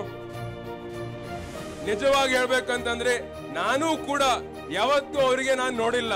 ಎಷ್ಟೋ ಬಿಜೆಪಿ ಮುಖಂಡರಿಗೂ ನಾಯಕರಿಗೆ ನಾನು ನೋಡಿದ್ದೀನಿ, ವೇದಿಕೆ ಮೇಲೆ ಬೇರೆ ಬೇರೆ ಕಾರ್ಯಕ್ರಮಗಳಲ್ಲಿ ಅವ್ರು ಸಿಗ್ತಾರೆ, ಆದ್ರೆ ಇವರಿಗೂ ನಾನು ಕೂಡ ಒಂದು ಸಲ ಅವ್ರಿಗೆ ನಾನು ನೋಡಿಲ್ಲ. ಅದಕ್ಕೆ ಅವ್ರ ಮನಸ್ಸಿನಲ್ಲಿ ಏನಿದೆ, 2 ಚುನಾವಣೆ ನಾನು ಬೇರೆಯವ್ರ ಹೆಸರು ಮೇಲೆ ಗೆದ್ದು ಬಂದಿದ್ದೀನಿ, ನನಗೆ ಕೆಲಸ ಮಾಡೋ ಅವಶ್ಯಕತೆ ಇಲ್ಲ, ನನಗೆ ಕಾರ್ಯಕರ್ತರಿಗೆ ಭೇಟಿ ಮಾಡೋ ಅವಶ್ಯಕತೆ ಇಲ್ಲ, ಮತ್ತೆ ನಾನು ಅವ್ರ ಹೆಸರು ಮೇಲೆ ಗೆದ್ದು ಬರ್ತೀನಿ, ನಾನು ಯಾಕೆ ಕೆಲಸ ಮಾಡ್ಬೇಕಂತ ಅವ್ರು ವಿಚಾರ ಮಾಡ್ತಾ ಇದ್ದಾರೆ. ಅದಕ್ಕೆ ನನ್ನ ವಿನಂತಿ, ತಮ್ಮೆಲ್ಲರ ಆಶೀರ್ವಾದದಿಂದ ನೀವು ನನಗೆ MP ಮಾಡಿದ್ಮೇಲೆ, ಡೆಲ್ಲಿ ಕಳ್ಸಿಕೊಟ್ಟ ಮೇಲೆ 100ಕ್ಕೆ 100 24 ತಾಸು ನಿಮ್ಗೆ ನಾನು ಟೈಮ್ ಕೊಡ್ತೀನಿ, 24/7 ನಿಮ್ ಜೊತೆ ಇರ್ತೀನಿ, ನಿಮ್ ಕೈ ಹಿಡಿದು ನಾನು ಕೆಲಸ ಮಾಡ್ತೀನಿ ಅಂತ ಅಂಬುದು ನನಗೆ ಭರವಸೆ ಕೊಡ್ತೀನಿ. ನಿಮ್ ಕೈ ಯಾವತ್ತೂ ಬಿಡಲ್ಲ ಅಂತೂ ನಾನು ನಿಮ್ಗೆ ಆಶ್ವಾಸನೆ ಕೊಡ್ತೀನಿ. ಈಗಾಗಲೇ ವಿರೋಧಿಗಳು ಹೇಳ್ತಾರೆ ಇವ್ರ ಅನುಭವ ಕಡಿಮೆ ಇದೆ, ಯುವಕರಿದ್ದಾರೆ, ಚಿಕ್ಕವರಿದ್ದಾರೆ, ಅನುಭವ ಕಡಿಮೆ ಇದೆ ಅಂತ ಹೇಳ್ತಾರೆ. ಆದ್ರೆ ನನ್ನ ಅಭಿಪ್ರಾಯ ಪ್ರಕಾರ ಅನುಭವಕ್ಕಿಂತ ಜಾಸ್ತಿ ಏನ್ ಬೇಕು? ಇಚ್ಛಾಶಕ್ತಿ ಬೇಕು ಕೆಲಸ ಮಾಡಕ್ಕೆ. ಜನಸೇವೆ ಇದೆ. ರಾಜಕೀಯ ಅಂತಂದ್ರೆ ಜನಸೇವೆ. ಅನುಭವ ಕಡಿಮೆ ಇದ್ರು, ಅನುಭವ ಎಷ್ಟೇ ಇರ್ಬೋದು, ಎಷ್ಟೇ ಅನುಭವ ಇದ್ರು ಇಚ್ಛಾಶಕ್ತಿ ಇಲ್ಲ ಅಂತಂದ್ರೆ ಕೆಲಸ ಮಾಡಕ್ ಆಗಲ್ಲ. ಇಚ್ಛಾಶಕ್ತಿ ಇತ್ತು ಅಂತಂದ್ರೆ 6 ತಿಂಗಳು 1 ವರ್ಷದಲ್ಲಿ ನೀವು ಕಲ್ಕೋಬಹುದು, ಯಾವುದೇ ನೀವು ಕಲ್ಕೋಬಹುದು, ಯಾವ ರೀತಿ ಕೆಲಸ ಮಾಡಕ್ಕೆ ಎಲ್ಲ ನಿಮ್ಗೆ ಗೊತ್ತಾಗುತ್ತೆ. ಈಗಾಗಲೇ ನಾನು ಅವರಿಗೆ ಓಪನ್ ಚಾಲೆಂಜ್ ಮಾಡಿದ್ದೀನಿ, ತಾವು ಯಾವುದೇ ವಿಷಯ ನೀವು ತರಬಹುದು, ಯಾವುದೇ ವಿಷಯ ಬಗ್ಗೆ ನೀವು ಚರ್ಚೆ ಮಾಡಬಹುದು, ನಾನು ಡಿಬೇಟ್ಗೋಸ್ಕರ ನಾನು ರೆಡಿ ಇದ್ದೀನಿ ಅಂತ ನಾನು ಹೇಳಿದ್ದೀನಿ. ಆದ್ರೆ ನನ್ನ ಡಿಬೇಟಿಗೆ ಅವ್ರು ಇನ್ನೂ ಏನು ಚಾಲೆಂಜ್ ಎಕ್ಸೆಪ್ಟ್ ಮಾಡಿಲ್ಲ. ಅದಕ್ಕೆ ನಾನೇ ಅವ್ರಿಗೆ ವಿಷಯ ಕೇಳ್ತೀನಿ, ನಾನೇ ಅವ್ರಿಗೆ ಪ್ರಶ್ನೆ ಕೇಳ್ತೀನಿ, ಅವ್ರು ಉತ್ತರ ಕೊಡ್ಬೇಕು. ನಮ್ಮೆಲ್ಲ ಮಾಧ್ಯಮದವರು ಇಲ್ಲಿದ್ದೀರಿ, ಅದಕ್ಕೆ ಹೆಡ್ಲೈನ್ ಇದೇ ಬರಬೇಕು, ನಾನು ಪ್ರಶ್ನೆ ಕೇಳೋದು, ಅವ್ರು ಆ ಪ್ರಶ್ನೆಗೆ ಉತ್ತರ ಕೊಡ್ಬೇಕು. ಇವಾಗ ನಮ್ಮ ಜಿಲ್ಲೆಯಲ್ಲಿ ರೈತರು ಸಾಕಷ್ಟು ಜನ ಇನ್ಶೂರೆನ್ಸ್ ಪ್ರೀಮಿಯಂ ಕಟ್ತಾ ಇದ್ದೀರಲ್ವಾ? ಇನ್ಶೂರೆನ್ಸ್ ರೈತರಿಗೆ ಬರಬೇಕಾದ ಇನ್ಶೂರೆನ್ಸ್ ಬೆಳೆ ಹಾನಿ ಆದ್ಮೇಲೆ ಬರ್ತಾ ಇದೆಯಾ ಅಂತ ನಾನು ಪ್ರಶ್ನೆ ಕೇಳ್ತಾ ಇದ್ದೀನಿ. ಎಲ್ಲೂ ಬರ್ತಾ ಇಲ್ಲ. ಅದಕ್ಕೆ ನಾನು ಭಗವಂತ್ ಖೂಬಾ ಸರ್ ಅವ್ರಿಗೆ ಪ್ರಶ್ನೆ ಕೇಳೋದಿದೆ. 3 ದಿನಕ್ಕೆ ಒಂದ್ಸಲ ಬೇರೆ ಬೇರೆ ಪ್ರಶ್ನೆ ಕೇಳ್ಕೊತ ಹೋಗ್ತೀನಿ. ಮೊದಲನೇ ಪ್ರಶ್ನೆ, ಈ ರೈತರಿಗೆ ಬರಬೇಕಾದ ಇನ್ಶೂರೆನ್ಸ್ ಬೆಳೆ ಹಾನಿ ಆದ್ಮೇಲೆ ಯಾಕೆ ಬರ್ತಾ ಇಲ್ಲ ಅಂತ ಅವರೇ ಉತ್ತರ ಕೊಡ್ಬೇಕು. 2019-20 ಅಂಕಿ ಅಂಶಗಳು ನಾನು ಹೇಳ್ತೀನಿ, ಈ ವರ್ಷದ್ದು ಇನ್ನೂ ಬಂದಿಲ್ಲ. ಅಂತ ಸಂದರ್ಭದಲ್ಲಿ ರಾಜ್ಯ ಸರ್ಕಾರದಿಂದ 85 ಕೋಟಿ ರೂಪಾಯಿ ಯೂನಿವರ್ಸಲ್ ಸೋಂಪೋ ಕಂಪನಿಗೆ ಟ್ಯಾಕ್ಸ್ ಹೋಗಿದೆ. ಕೇಂದ್ರ ಸರ್ಕಾರದಿಂದ 85 ಕೋಟಿ ರೂಪಾಯಿ ಟ್ಯಾಕ್ಸ್ ಹೋಗಿದೆ, ನಮ್ಮ ಟ್ಯಾಕ್ಸ್ ಹೋಗಿದೆ. ರೈತರಿಂದ 15 ಕೋಟಿ ರೂಪಾಯಿ ಅವ್ರು ಕಲೆಕ್ಟ್ ಮಾಡಿದ್ದಾರೆ. ಒಟ್ಟಾಗಿ 185 ಕೋಟಿ ರೂಪಾಯಿ ಯೂನಿವರ್ಸಲ್ ಸೋಂಪೋ ಕಂಪನಿಗೆ ಹೋಗಿದೆ. ಈ 185 ಕೋಟಿ ರೂಪಾಯಿನಲ್ಲಿ ರೈತರಿಗೆ ಬಂದಿರುವ ಇನ್ಶೂರೆನ್ಸ್ ಕೇವಲ 70-80 ಲಕ್ಷ ಮಾತ್ರ. 184 ಕೋಟಿ ರೂಪಾಯಿ ಪ್ರಾಫಿಟ್ ಈ ಕಂಪನಿಗೆ ಆಗಿದೆ. ಕೇವಲ ಒಂದೇ ವರ್ಷದಲ್ಲಿ ಏನು ಕೆಲಸ ಇಲ್ದೇನೆ, ಏನು ಇನ್ವೆಸ್ಟ್ಮೆಂಟ್ ಮಾಡಲ್ದೇನೆ ರೈತರಿಗೆ ಇನ್ಶೂರೆನ್ಸ್ ಬೆಳೆ ಹಾನಿ ಆದ್ಮೇಲೆ ಅವ್ರ ಹೆಲ್ಪ್ ಲೈನೇ ಬಂದ್ ಮಾಡ್ಬಿಡ್ತಾರೆ. ಇಂಥ ಸಂದರ್ಭ ಇದೆ. ಇಂಥ ತಂದೆಯವರಾದ ಈಶ್ವರ್ ಖಂಡ್ರೆ ಸರ್ ಅವರು, ನಮ್ಮ ಎಲ್ಲ ನಾಯಕರು ಸಾಕಷ್ಟು ಸಲ ಈ ಧ್ವನಿ ಎತ್ತಿದ್ದಾರೆ. ಅದಕ್ಕೆ ನಾನು ನಿಮ್ಗೆ ಆಶ್ವಾಸನೆ ಕೊಡ್ತೀನಿ, ನೀವು ನನ್ಗೆ ಆಯ್ಕೆ ಮಾಡಿದ್ಮೇಲೆ ನಿಮ್ಮ ಧ್ವನಿಯಾಗಿ ನಾನು ದಿಲ್ಲಿಯ ಸಂಸತ್ನಲ್ಲಿ ಎತ್ತು ರೈತರಿಗೆ ಬರಬೇಕಾದ ಇನ್ಶೂರೆನ್ಸ್ ನಾವು ಕೊಡಿಸ್ತೀವಿ ಅಂತ ನನ್ಗೆ ಹೇಳ್ತೀನಿ. ಇನ್ನೂ ಸಾಕಷ್ಟು ಸಮಸ್ಯೆಗಳಿದಾವೆ ಜಿಲ್ಲೆಯಲ್ಲಿ. ಯುವಕರಿಗೆ ಉದ್ಯೋಗ ಇಲ್ಲ. ದಿವಸ 20-25 ಯುವಕರು ಬಂದು ಭೇಟಿ ಮಾಡಿ, ನಂದು BA ಆಗಿದೆ, BCom ಆಗಿದೆ, BSc ಆಗಿದೆ, ನೀವು ನಮ್ಗೆ ಜಾಬ್ ಇಸ್ಕೊಡ್ರಿ ಅಂತ ಕೇಳ್ತಾರೆ. ಅದಕ್ಕೆ ನಾನು ನಿಮ್ಗೆ ಭರವಸೆ ಕೊಡ್ತೀನಿ, ನೀವು ನನ್ಗೆ ಸಂಸದ ಮಾಡಿದ್ಮೇಲೆ 100-100 ಜಿಲ್ಲೆಗೆ ಒಂದು IT ಕಂಪನಿ, ಒಂದು ಫ್ಯಾಕ್ಟರಿ ತಂದು ಮಿನಿಮಮ್ 2 ವರ್ಷ ಉದ್ಯೋಗ ನಾವು ಕೊಡಿಸ್ತೀವಿ. ಇನ್ನೊಂದು ರೈತರಿಗೆ ಸಮಸ್ಯೆ ಆಗ್ತಾ ಇರೋದು ಕರೆಂಟಿನ ಸಮಸ್ಯೆ ಆಗ್ತಾ ಇದೆ. ನಿರಂತರ ಜ್ಯೋತಿ ಮುಖಾಂತರ ಏನು 7 ಗಂಟೆ ಕರೆಂಟ್ ಸಿಗುತ್ತೆ ರೈತರಿಗೆ, 9 ಗಂಟೆಯಿಂದ 4 ಗಂಟೆವರೆಗೆ. ಅದರಲ್ಲೂ ಕೂಡ 1 ತಾಸು 2 ತಾಸು ಕಟ್ ಆಗ್ತಾ ಇರುತ್ತೆ. ಅದಕ್ಕೆ ಜಿಲ್ಲೆಯಲ್ಲಿ ಒಂದು ಸೋಲಾರ್ ಪಾರ್ಕ್ ನಿರ್ಮಾಣ ಮಾಡಿ ರೈತರಿಗೆ ಬರಬೇಕಾದ current uninterrupted current, continuous current ನಾವು ಕೊಡ್ತೀವಿ ಅಂತ ಕೂಡ ನಾನು ನಿಮಗೆ ಆಶ್ವಾಸನೆ ಕೊಡ್ತೀನಿ. ಸಾಕಷ್ಟು ಹಳ್ಳಿಗಳಲ್ಲಿ ಇನ್ನೂ ನೀರಿನ ಸಮಸ್ಯೆ ಜಾಸ್ತಿ ಇದೆ. ಅದಕ್ಕೆ ಯಾರ್ಯಾರಿಗೆ ಯಾವ್ಯಾವ ಹಳ್ಳಿಗಳಲ್ಲಿ ನೀರಿನ ಸಮಸ್ಯೆ ಇದೆ, ಶುದ್ಧ ಕುಡಿಯುವ ನೀರಿನ ಸಮಸ್ಯೆ ಇದೆ, ನಾವು ಮಾಡ್ತೀವಿ, ಅದು ದೂರ ಮಾಡ್ತೀವಿ ಅಂತಂಬೋದು ನಾನು ನಿಮಗೆ ಹೇಳಕ್ ಬಯಸ್ತೀನಿ. ಇವಾಗ ಮನ್ರೇಗಾ ಉದ್ಯೋಗ ಖಾತ್ರಿ ತಂದಿರೋ ಪಕ್ಷ ಯಾವುದು? ನಮ್ಮ ಕಾಂಗ್ರೆಸ್ ಸರ್ಕಾರ ಉದ್ಯೋಗ ಖಾತ್ರಿ ಸ್ಕೀಮ್ ತಂದಿದೆ. ಉದ್ಯೋಗ ಖಾತ್ರಿ ಇಲ್ಲ ಅಂತಂದ್ರೆ ಪಂಚಾಯತ್ಗಳಲ್ಲಿ ಯಾವ ರೀತಿ ಚುನಾವಣೆ ನಡೀತವೆ, ಅಧ್ಯಕ್ಷಗೋಸ್ಕರ ಬೇರೆ ಬೇರೆ ಸದಸ್ಯರಿಗೋಸ್ಕರ, ಅದು ಐತಿತ್ತೇನು? ಆ ರೀತಿ ಚುನಾವಣೆ ಅವ್ರ ಕೆಲಸ ಮಾಡ್ತಿರೋ ಉದ್ಯೋಗ ಖಾತ್ರಿ ಇಲ್ದೇನೆ ಕೆಲಸ ಐತಿತ್ತೇನು? ಕೆಲಸ ಆಗೋದು ಪಂಚಾಯತ್ಗಳಲ್ಲಿ ಉದ್ಯೋಗ ಖಾತ್ರಿಯಿಂದನೇ ಆಗ್ತಾ ಇದೆ. ಮತ್ತೆ ನಮ್ಮ ಪಕ್ಷದ ವತಿಯಿಂದ ನಾವು ಏನ್ ಗ್ಯಾರಂಟಿ ಕೊಡ್ತಾ ಇದೀವಿ ಅಂತಂದ್ರೆ, ಇವಾಗ 349 ರೂಪಾಯಿ ಏನ್ ಸಿಗ್ತಾ ಇದೆ, ಅದಕ್ಕೆ ನಾವು 400 ರೂಪಾಯಿ ಮಾಡ್ಕೊಡ್ತೀವಿ ಅಂತ ಅನ್ನೋದು ನಾವು ನಮ್ಮ ಪಕ್ಷದ ವತಿಯಿಂದ ಗ್ಯಾರಂಟಿ ಕೊಡ್ತಾ ಇದೀವಿ.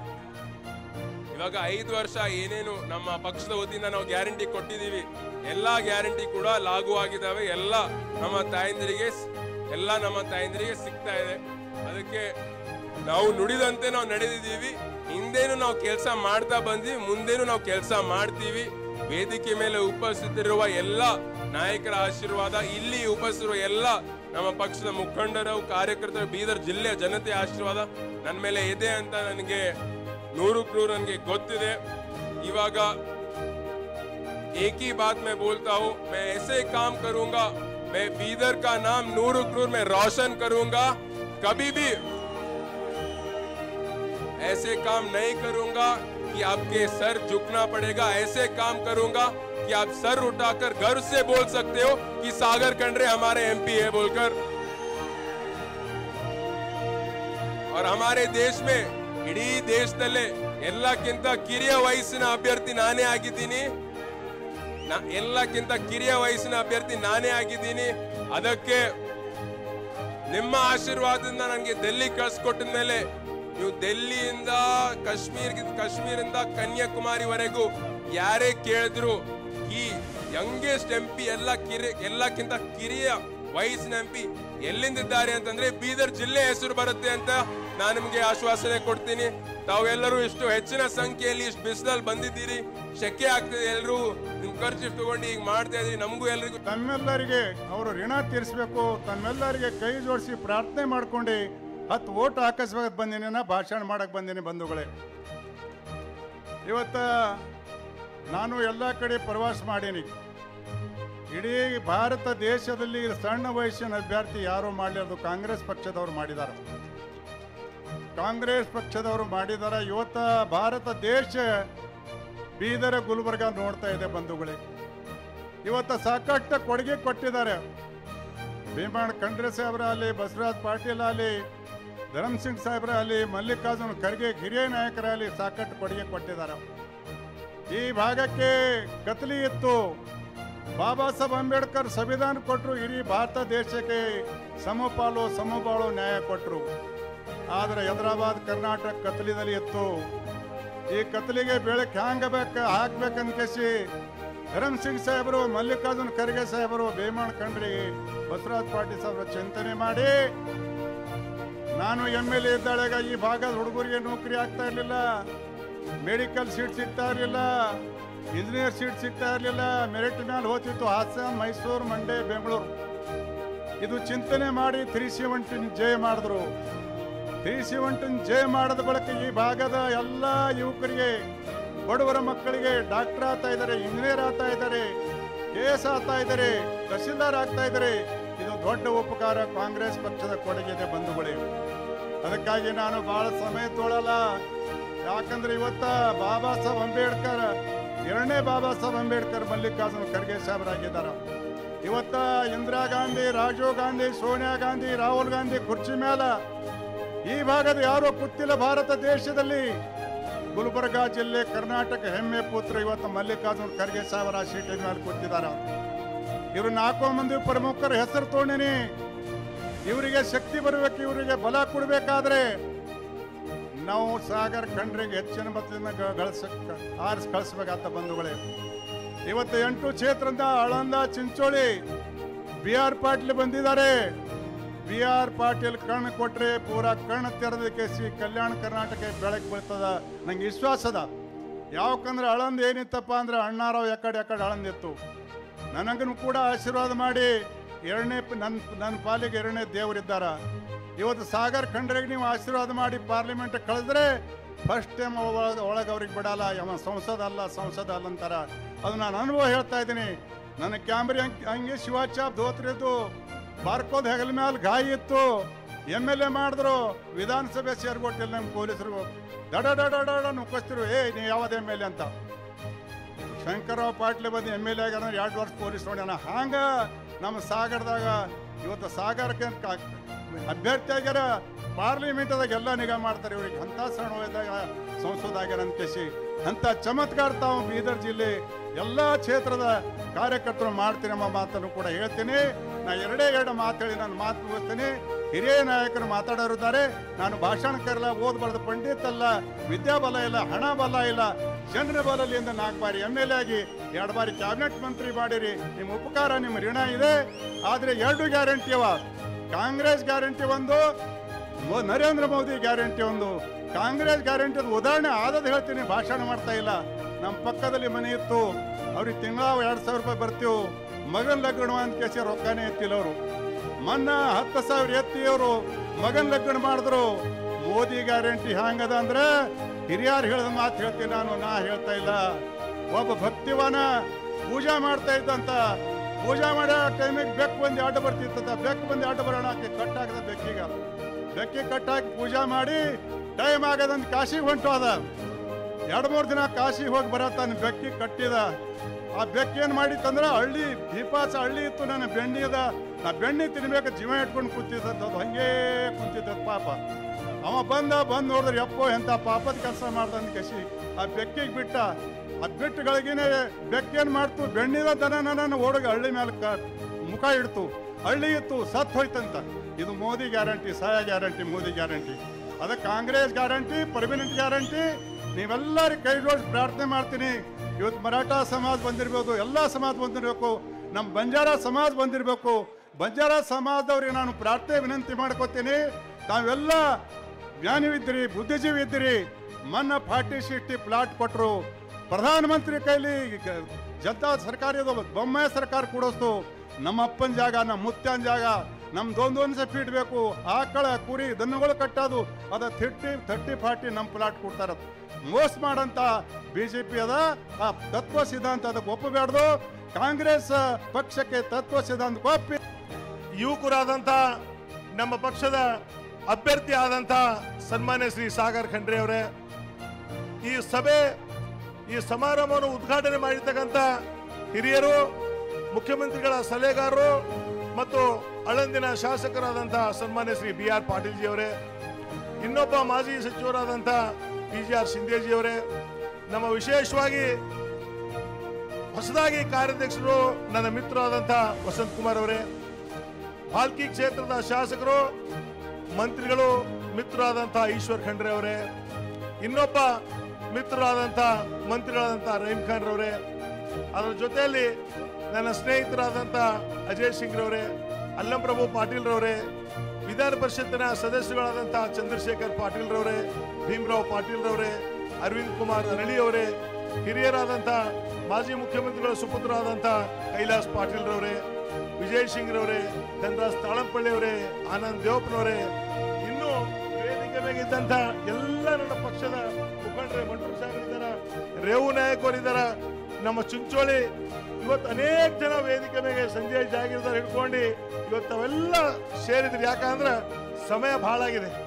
ಇವತ್ತ ಮತ್ತೆಲ್ಲೊಂದು ಹೆಸರು ಹೇಳ್ತಾ ಹೋದ್ರೆ ಬಹಳಷ್ಟು ಸಮಯ ಬೇಕು. ದಯಮಾಡಿ ನಾವೆಲ್ಲ ನನ್ನ ಮನದಲ್ಲಿ ತಾವೆಲ್ಲ ಇದ್ರಿ ಅಂತ ನಾನು ಹೇಳ್ತಾ, ಇವತ್ತು ವಿಶೇಷವಾಗಿ ಅಪಾರ ಸಂಖ್ಯೆಯಲ್ಲಿ ನಮ್ಮ ಪಕ್ಷದ ಮುಖಂಡರು, ಕಾರ್ಯಕರ್ತರು ತಾವೆಲ್ಲ ಸೇರಿದ್ರಿ.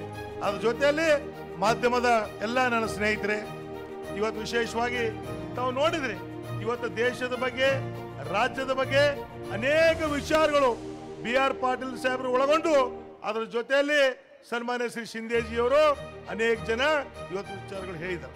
ಇವತ್ತು ಬೀದರ್ ಜಿಲ್ಲೆ ವಿಷಯದಲ್ಲಿ ನಾನು ಹೇಳಕ್ ಇಚ್ಛೆ ಪಡ್ತೀನಿ. ಈಗಾಗಲೇ ನಮ್ಮ ಅಭ್ಯರ್ಥಿ ಆದಂತ ಸಾಗರ್ ಖಂಡ್ರೆ ಅವರು ಕೂಡ ಕೆಲವು ಮಾತುಗಳನ್ನು ಆಡಿದ್ದಾರೆ. ಯಾಕಂದ್ರೆ ಅವ್ರ ಪಾಪ ಸಮಯ ಆಗತ್ತೆ, ನಿಮಗೆಲ್ಲ ತೊಂದರೆ ಆಗತ್ತೆ ಅಂತ ಅವ್ರು ಇನ್ನೂ ಮಾತಾಡ್ತಾ ಇದ್ರು. ತಮ್ದು ಇದು ನೋಡಿ ಬೇಗ ಮುಗಿಸಿದ್ರು. ಅವ್ರು ಹೇಳ್ತಾ ಇದ್ರು, ಇವತ್ತೇನು 10 ವರ್ಷದ ಅವಧಿಗೆ ಭಗವಂತ ಖೂಬಾಜಿ ಅವರಿಗೆ ತಾವು ಅವಕಾಶ ಕೊಟ್ಟಿದ್ರಿ. ಇವತ್ತು ಭಗವಂತ ಖೂಬಾ ಅವರು ಮಾಡಿರ್ತಕ್ಕಂಥ ಕಾರ್ಯಗಳೇನು ತಾವು ನೋಡಿದ್ರ? ಇವತ್ತ ಇಡೀ ರಾಜ್ಯದಲ್ಲಿ ಅವ್ರು ಹೇಳ್ತಾ ಇದ್ರು, ದೇಶದಲ್ಲೇ ನಾನು ಯುವಕನಾಗಿದ್ದೀನಿ, 26 ವರ್ಷ ಇದೆ, ನನಗೊಂದು ಅವಕಾಶ ಇವತ್ತು ಕಾಂಗ್ರೆಸ್ ಪಕ್ಷ ಕೊಟ್ಟಿದೆ. ತಾವೆಲ್ಲರೂ ಕೂಡ ಇವತ್ತು ಭಗವಂತ ಖೂಬಾ ಅವರಿಗೆ 10 ವರ್ಷ ಕೊಟ್ಟಿದ್ರಿ, ನನಗೊಂದ್ಸಲ ಕೊಡಿ, ನಾನು ಯಾವ ರೀತಿ ನಿಮ್ ಸೇವೆ ಮಾಡ್ತೀನಿ ಅಂತ ಅವರು ಭರವಸೆ ಕೊಟ್ಟಿದಾರ. ತಾವು ಇವತ್ತು ನೀವು ನೋಡಿ, ಇವತ್ತು ನಾವೆಲ್ಲರೂ ಸೇರಿ ಇವತ್ತು ಪಕ್ಷ, ಇವತ್ತು ನಮ್ಮ ಪಕ್ಷದ ಅಭ್ಯರ್ಥಿ, ನಾವು ವೇದಿಕೆ ಬೇಕಿದ್ದಂತ ಎಲ್ಲ ನಮ್ಮ ಪಕ್ಷದ ಮುಖಂಡರು ಇವತ್ತು ನಾವೆಲ್ಲರೂ ಸೇರಿ ಇವತ್ತು ತಾವು ಸಾಗರ್ ಖಂಡ್ರೆ ಅವರಿಗೆ ನಾವೆಲ್ಲರೂ ಕೂಡ ಗೆಲ್ಲಿಸಬೇಕಾಗಿದೆ. ಇವತ್ತು ಯಾಕ ಇವತ್ತು ನಿಮ್ಗೆಲ್ಲ ಗುರುತಿದೆ, ಕರ್ನಾಟಕದಲ್ಲಿದ್ದಂತ ನಮ್ಮ ಸರ್ಕಾರ ಕಾಂಗ್ರೆಸ್ ಸರ್ಕಾರ. ಈಗಾಗಲೇ ನಮ್ಮ ಅಜಯ್ ಸಿಂಗ್ ಅವರು ಬಹಳ ವಿಚಾರಗಳನ್ನು ವ್ಯಕ್ತಪಡಿಸಿದಾರ. ನಮ್ಮ ರಾಜ್ಯ ಯಾವ ರೀತಿ ನಿಮಗ 5 ಬೇಡಿಕೆಗಳು ಏನು ಕೊಟ್ಟಿದ್ದು, ಇವತ್ತು 5 ಬೇಡಿಕೆಗಳು ಈಡೇರಿಸ್ತಕ್ಕಂಥ ಕೆಲಸ ಯಾರಾದ್ರೂ ಮಾಡಿದಾರ ಅಂದ್ರ ಅದು ಕಾಂಗ್ರೆಸ್ ಪಕ್ಷ, ಅದು ಕಾಂಗ್ರೆಸ್ ಸರ್ಕಾರ. ಇವತ್ತ ಅದಕ್ಕೆ ಬಂಧುಗಳೇ, ಇವತ್ತು ನಾವೆಲ್ಲ ನೋಡಿದ್ರಿ. ನಾನು ಯಾಕೆ ಹೇಳಕ್ ಇಚ್ಛೆ ಪಡ್ತೀನಿ ಅಂದ್ರೆ, ನಾವು ನುಡಿದಂತೆ ನಡೆ, ಯಾರಿಗೂ ಕೂಡ ಸುಳ್ಳು ಹೇಳ್ತಕ್ಕಂಥದ್ದಲ್ಲ. ಹಿಂದೆ ಇರ್ತಕ್ಕಂಥ ಇದರಲ್ಲಿ ಕೂಡ ಸಿದ್ದರಾಮಯ್ಯಜಿಯವರ ಸರ್ಕಾರದಲ್ಲಿ ಏನ್ ನಮ್ಮ ಅಜಯ್ ಸಿಂಗ್ ಹೇಳಿದ್ರು 165 ಭರವಸೆಗಳು ಕೊಟ್ಟು 158 ಭರವಸೆಗಳು ಈಡೇರಿಸತಕ್ಕಂಥ ಕೆಲಸ ನಾವು ಮಾಡಿದೀವಿ ಅಂತ. ಬಂಧುಗಳೇ, ಈ ಭಾಗದಲ್ಲಿ ಇವತ್ತು ನಮ್ಮ AICC ಅಧ್ಯಕ್ಷರಾದಂತ ಡಾಕ್ಟರ್ ಮಲ್ಲಿಕಾರ್ಜುನ್ ಖರ್ಗೆ ಅವ್ರ ಶ್ರಮ ಬಹಳ ಇದೆ. ಅವ್ರು ನಮ್ಮ ಬೀದರ್ದವರೇ.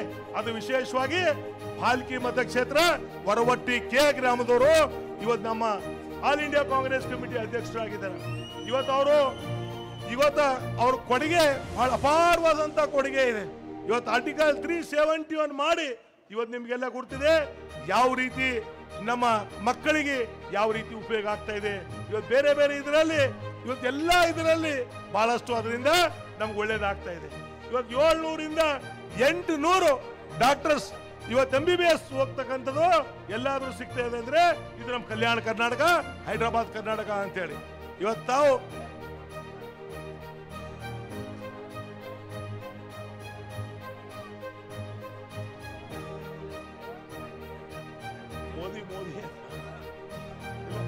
ಮೋದಿ ಏನು ಅಂತ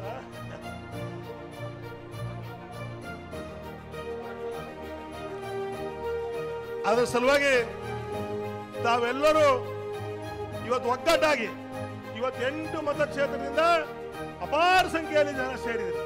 ಇದು ಏನು ಒಂದು ಸಂದೇಶ ಇರ್ತದ ಅಂದ್ರೆ ಇವತ್ತು ಮುಂದೆ ಬರ್ತಕ್ಕಂಥ 7ನೇ ತಾರೀಕು ಏನ್ ಚುನಾವಣೆ ಇದೆ, ಇವತ್ತು ನಾವೆಲ್ಲರೂ ಒಗ್ಗಟ್ಟದಿಂದ ಇವತ್ತು ಏನು ಸಂದೇಶ ಕೊಟ್ಟಿದ್ದೀರಿ, ಮೂಲೆಯಿಂದ ಜನ ಬಂದಿದ್ರಿ. ಇವತ್ತಿಂತ ಬಿಸಿಲಿನಲ್ಲಿ ಕೂಡ ಇವತ್ತ ತಾವು ಇಷ್ಟು ಸಮಾಧಾನದಿಂದ ಕುಂತಿದ್ರಿ. ಇವತ್ತು ನಮ್ಮವನೇ, ನಮ್ಮೊಬ್ಬ ಅಣ್ಣ, ನಮ್ಮ ತಮ್ಮ, ನಮ್ಮ ಸೋದರ ಚುನಾವಣೆಯಲ್ಲಿ ಸ್ಪರ್ಧೆ ನಿಂತಿದ್ದಾನ. ನೀವೆಲ್ಲ ಕೂಡ ಬಂದಿದ್ರಿ.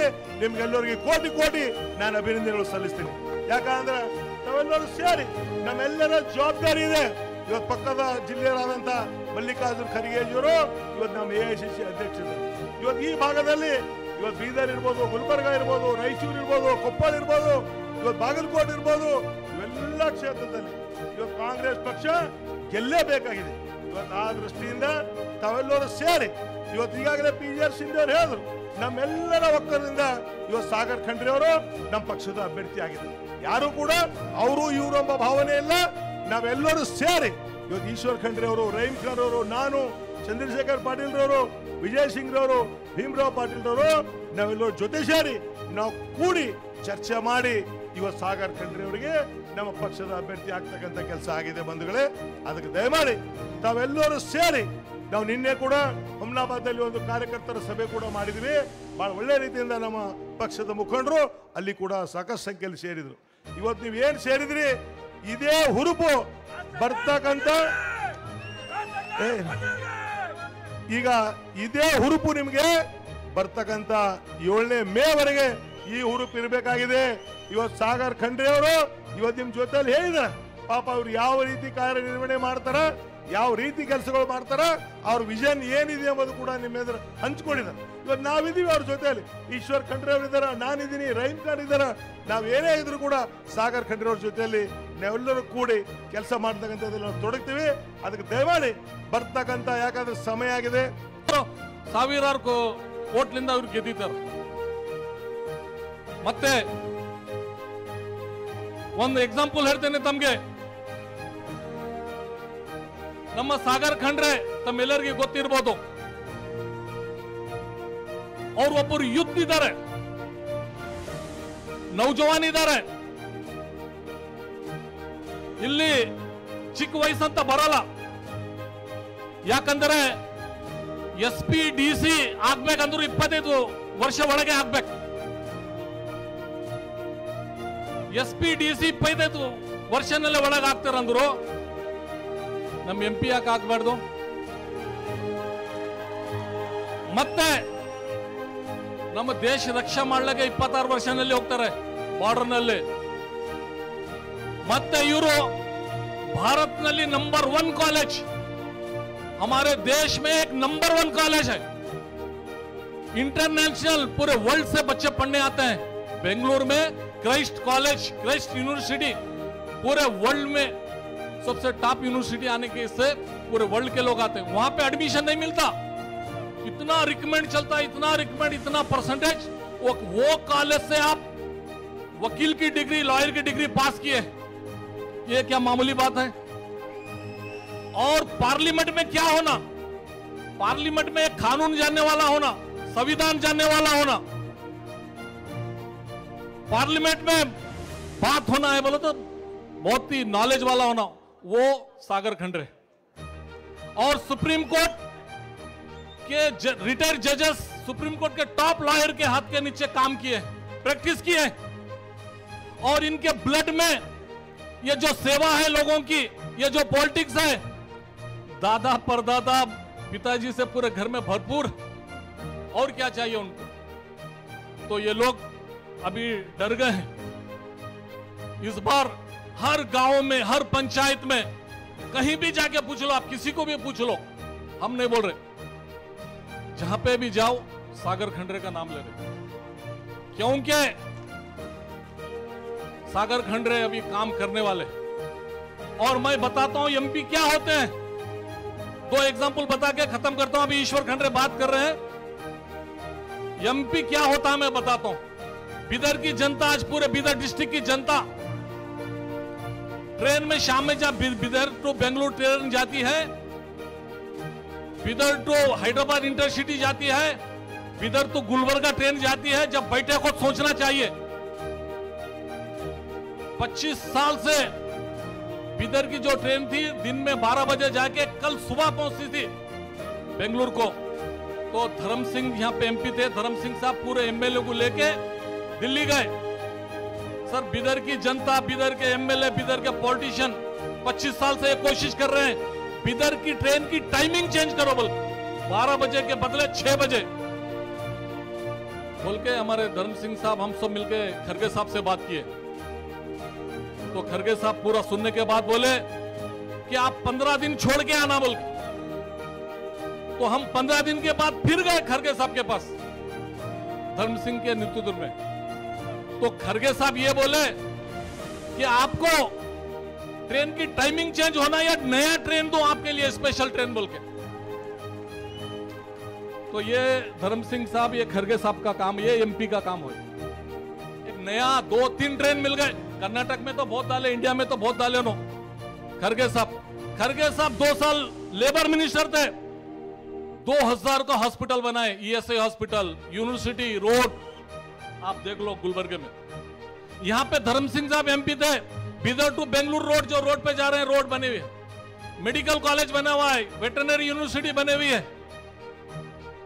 और जितने भी आप बिदर हो या पूरे डिस्ट्रिक्ट में देख लो, कहां भी जिस जगह पे आपकी रोड पे नजर पड़ेंगी, आपके हॉस्पिटल में नजर पड़ेंगी, आपके स्कूल में, एजुकेशन में, कॉलेज में, डिग्री में, जिस जगह भी आपकी नजर पड़ेंगी वो कांग्रेस गवर्नमेंट और हमारी गवर्नमेंट में हुआ है पूरे काम। जहां पे भी आप खत्म रखो।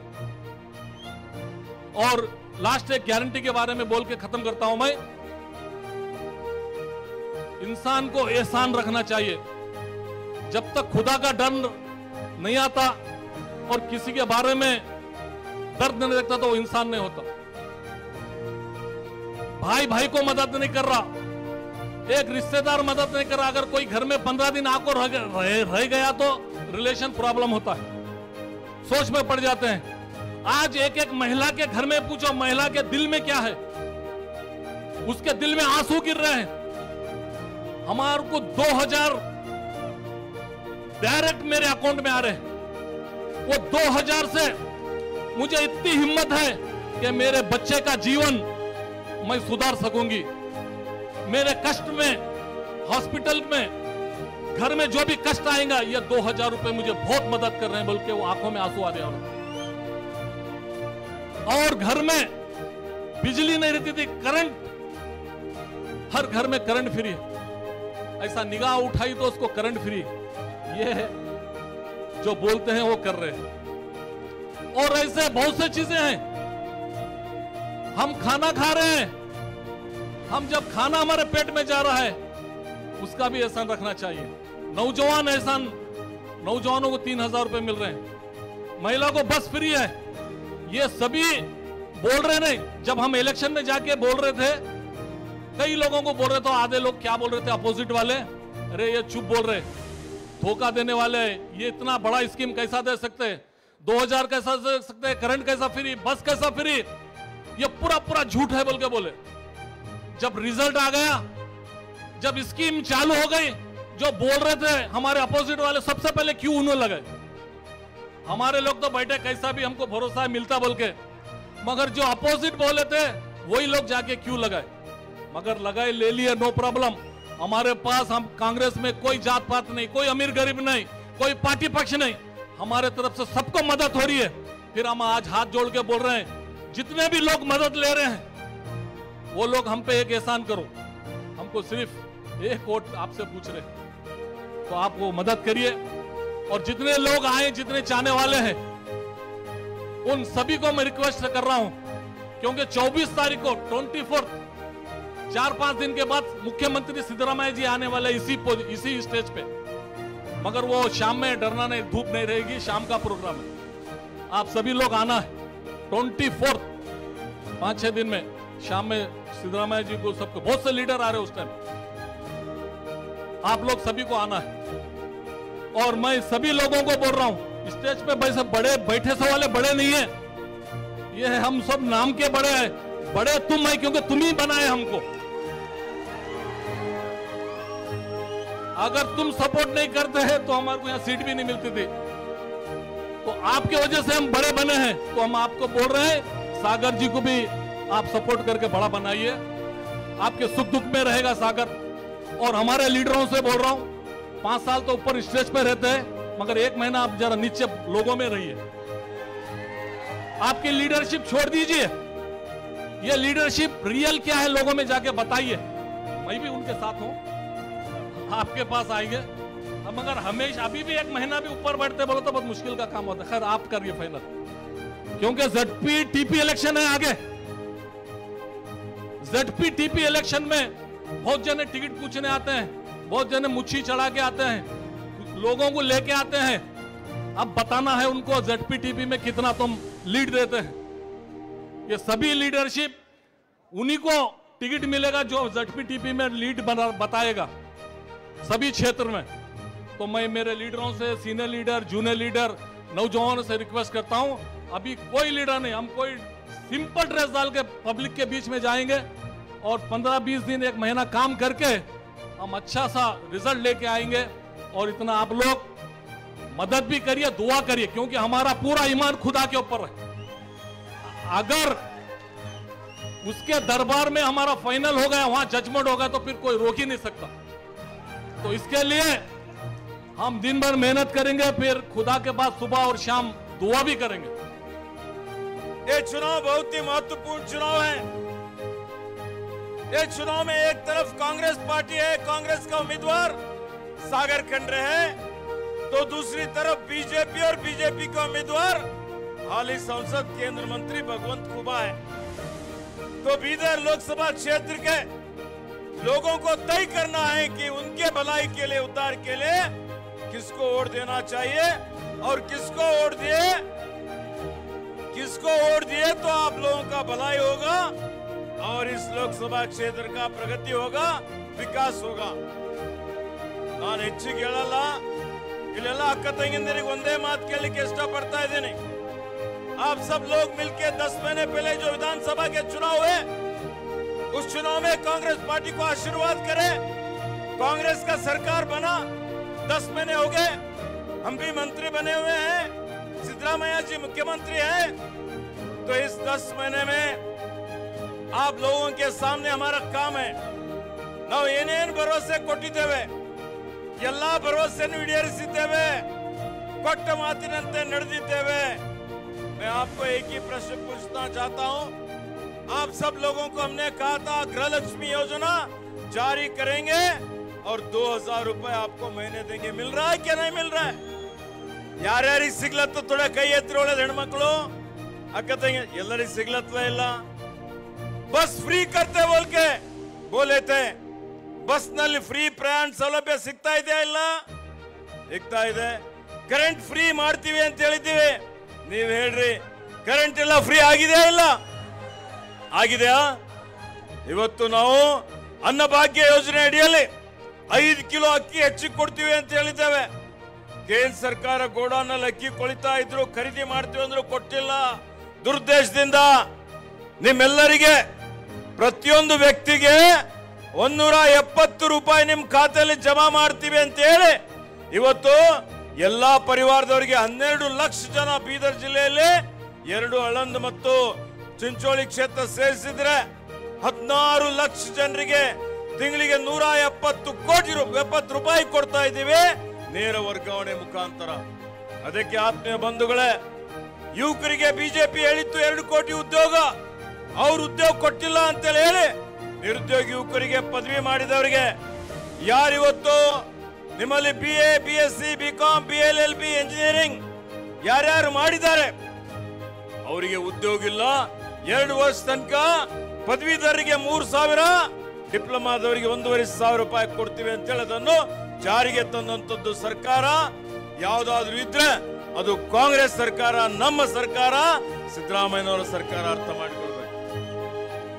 ಅದಕ್ಕೆ ಆತ್ಮೀಯ ಬಂಧುಗಳೇ, ಇವತ್ತು ನೋಡಿ ಇಡೀ ದೇಶದಲ್ಲಿ ಎಲ್ಲಕ್ಕಿಂತ ಹೆಚ್ಚಿನ ಲೋಕ ಕಲ್ಯಾಣ ಕಾರ್ಯಕ್ರಮ, ಬಡವರ ಕಲ್ಯಾಣ ಕಾರ್ಯಕ್ರಮ ಕೊಟ್ಟಿದಂತದ್ದು ಕರ್ನಾಟಕದ ಕಾಂಗ್ರೆಸ್ ಸರ್ಕಾರ. 56,000 ಕೋಟಿ ರೂಪಾಯಿ ಆಯವ್ಯಯದಲ್ಲಿ ಮೀಸಲಿಕ್ಕಿದ್ದೇವೆ. ವಿರೋಧಿಗಳು ಬಿಜೆಪಿಗಳು ಹಿಂದೆನೂ ಏನು ಮಾಡಿಲ್ಲ. ಅವ್ರ ಸರ್ಕಾರ ಇದ್ದಾಗ ಡಬಲ್ ಇಂಜಿನ್ ಸರ್ಕಾರ, ನಾವು ಮಾಡಿದ್ದಾಗ ದಿವಾಳಿ ಆಗ್ತದೆ ಅಂತ ಹೇಳಿದ್ರು, ದಿವಾಳಿ ಆಯ್ತಾ?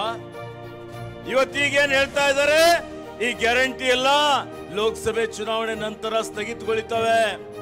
ನಮ್ಮ ಮುಖ್ಯಮಂತ್ರಿ ಅವರು ಹೇಳಿದ್ದಾರೆ, ಮಾನ್ಯ ಖರ್ಗೆ ಸಾಹೇಬ್ರು ಹೇಳಿದ್ದಾರೆ, ನಾನು ಇವತ್ತು ನಿಮ್ಮೆದುರುಗಡೆ ಹೇಳ್ತಾ ಇದ್ದೇನೆ, ಯಾವುದೇ ಗ್ಯಾರಂಟಿ ಸ್ಥಗಿತಗೊಳ್ಳೋದಿಲ್ಲ. 5 ವರ್ಷ ಕಾಂಗ್ರೆಸ್ ಸರ್ಕಾರ ಇರ್ತದೆ, ಮುಂದಿನ 5 ವರ್ಷನೂ ಮತ್ತೆ ನಾವೇ ಗೆಲ್ತೀವಿ. 10 ವರ್ಷ ತನಕ ಈ ಗ್ಯಾರಂಟಿಗಳು ಹೀಗೆ ಮುಂದುವರಿತವೆ ಅಂತ ಹೇಳಿ ತಮ್ಮೆಲ್ಲರಿಗೆ ಭರವಸೆ ಕೊಡ್ತಾ ಇದ್ದೇನೆ. ಈ ಗ್ಯಾರಂಟಿಗಳು ಮುಂದುವರಿಬೇಕಾ ಇಲ್ಲ? गारंटी आगे गारंटियां चलना क्या नहीं, चलना है तो क्या करना है? दोनों हाथ उठा के बोलो, कांग्रेस को जिताना चाहिए, कांग्रेस को जिताना ना भाइयों बहनों।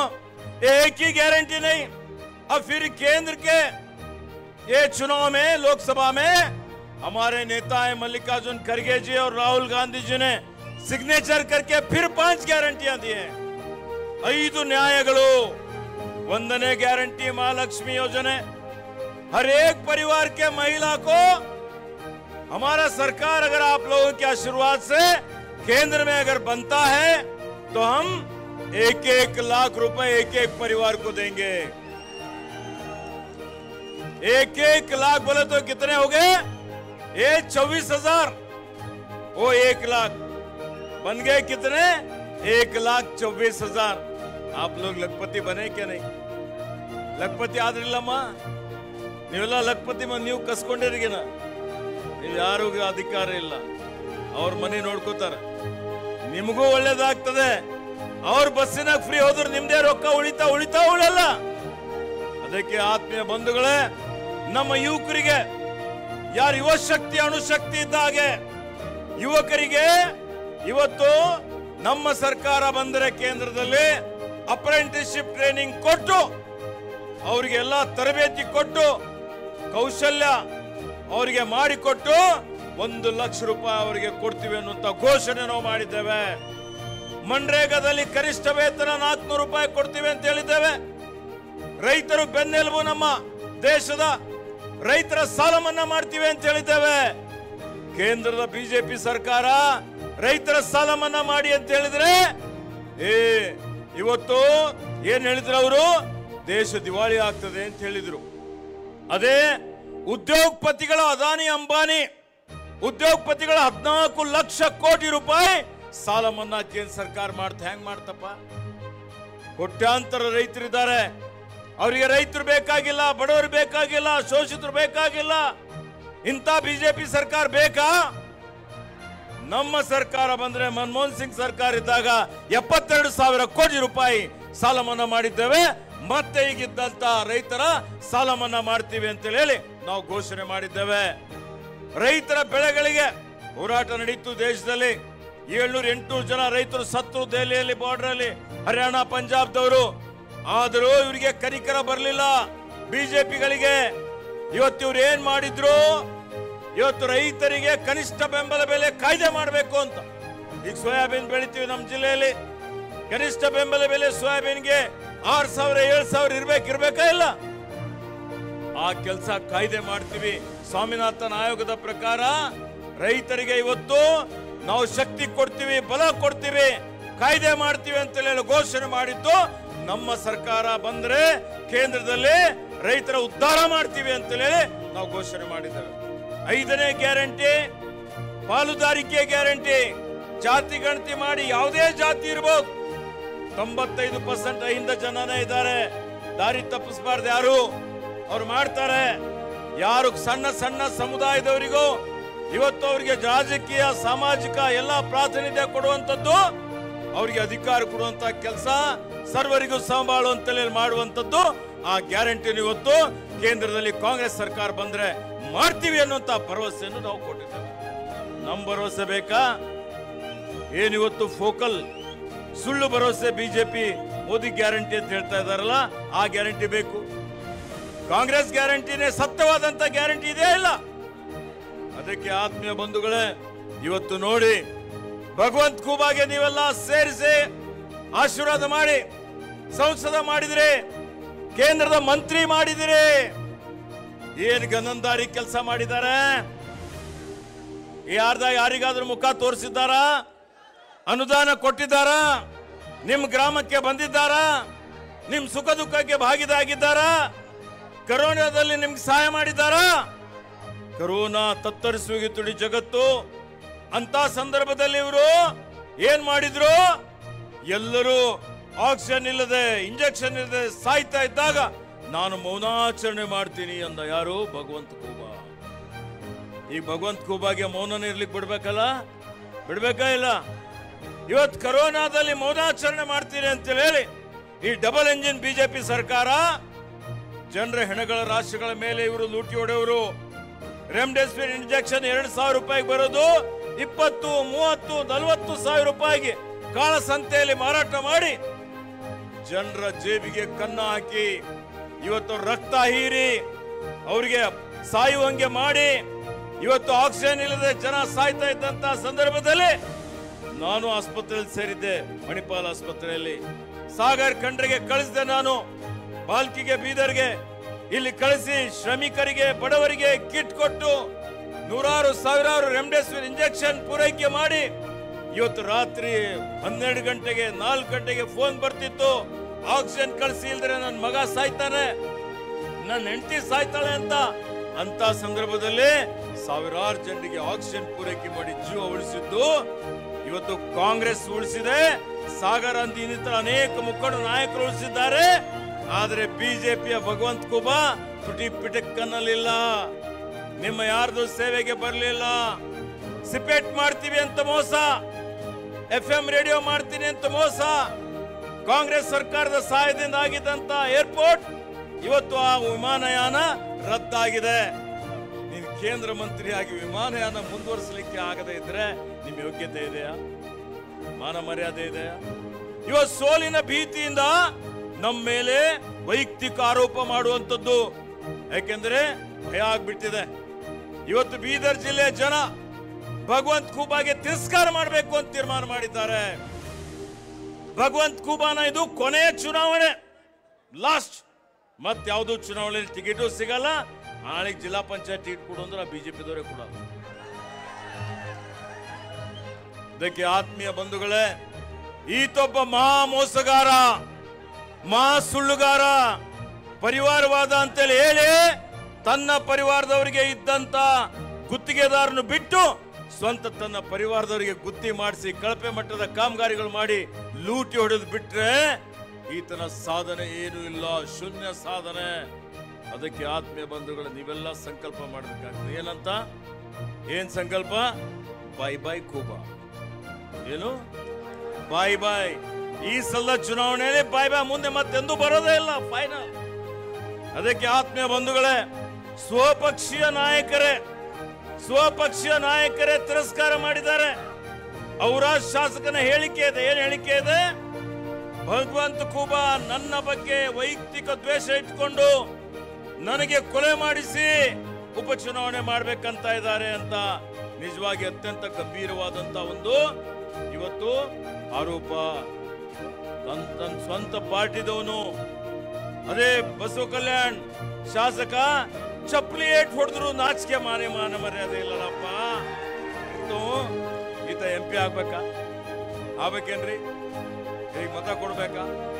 ಇವತ್ತು ಜನ ಸ್ವಯಂ ಪ್ರೇರಣೆಯಿಂದ ಸ್ವಯಂ ಇಚ್ಛೆಯಿಂದ ಅವ್ರು ಹೇಳ್ತಾ ಇದ್ದಾರೆ ನಾವು ಕಾಂಗ್ರೆಸ್ಗೆ ಮತ ಕೊಡ್ತೀವಿ, ಸಾಗರ್ ಖಂಡ್ರೆಗೆ ಮತ ಕೊಡ್ತೀವಿ ಅಂತೇಳಿ. ಇದಕ್ಕೆ ಇವತ್ತು ಕಾಂಗ್ರೆಸ್ ವರಿಷ್ಠರು ಸಾಗರ್ ಖಂಡ್ರೆಗೆ ಈಶ್ವರ್ ಖಂಡ್ರೆ ಮಗ ಇದ್ದಾನೆ, ಭೀಮಣ್ಣ ಖಂಡ್ರೆ ಮೊಮ್ಮಗ ಇದ್ದಾನೆ ಅಂತ ಟಿಕೆಟ್ ಕೊಟ್ಟಿಲ್ಲ.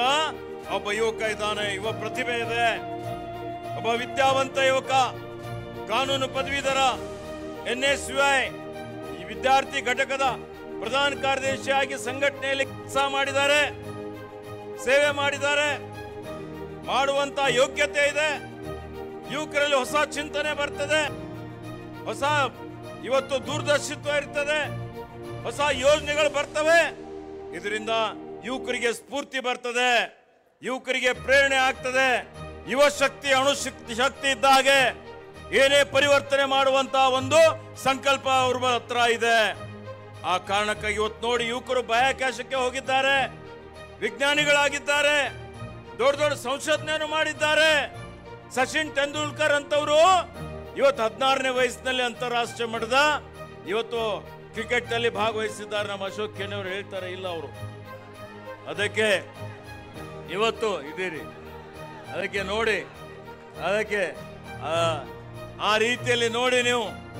ಆ ಕಾರಣಕ್ಕಾಗಿ ನಮ್ಮ ವರಿಷ್ಠರೆಲ್ಲರೂ ಖರ್ಗೆಜಿಯವರು, ಸೋನಿಯಾ ಗಾಂಧಿಯವರು, ರಾಹುಲ್ ಗಾಂಧಿಯವರು, ಸಿದ್ದರಾಮಯ್ಯನವರು, DK ಶಿವಕುಮಾರ್ ಅವರು ಎಲ್ಲಾ ಮುಖಂಡರ ಅಭಿಮತವನ್ನು ಪಡೆದು ಈಗ ಸಾಗರ್ ಖಂಡ್ರೆಗೆ ಕಾಂಗ್ರೆಸ್ ಪಕ್ಷದ ಅಭ್ಯರ್ಥಿಯಾಗಿ ನಿಲ್ಲಿಸಿದ್ದಾರೆ.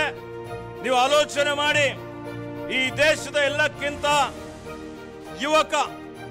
ಯುವ ಪ್ರತಿಭೆ, ಇವತ್ತು ಅತ್ಯಂತ ಸ್ಫೂರ್ತಿರೂಪಿ ನಾಯಕರಾದಂತವರು ಪ್ರಧಾನ ಮಂತ್ರಿ ಯಾರಾದ್ರೂ ಇದ್ರೆ ಯಾರಂತ ಹೇಳ್ತಾರೆ? ಅದು ರಾಜೀವ್ ಗಾಂಧಿ ಅವರು. ಯಾರಿಗೆ? ರಾಜೀವ್ ಗಾಂಧಿ ಅವರಿಗೆ ಕರೀತಾರೆ. ಆಯ್ತಾ? ಅದೇ ರೀತಿಯಲ್ಲಿ ಮಹಿಳಾ ಪ್ರಧಾನ ಮಂತ್ರಿ ಪ್ರಪ್ರಥಮವಾಗಿದ್ದಂಥವ್ರು ಯಾರು ಅಂದ್ರೆ ಅದು ಇಂದಿರಾ ಗಾಂಧಿ ಅವರಿಗೆ ಕರೀತಾರೆ.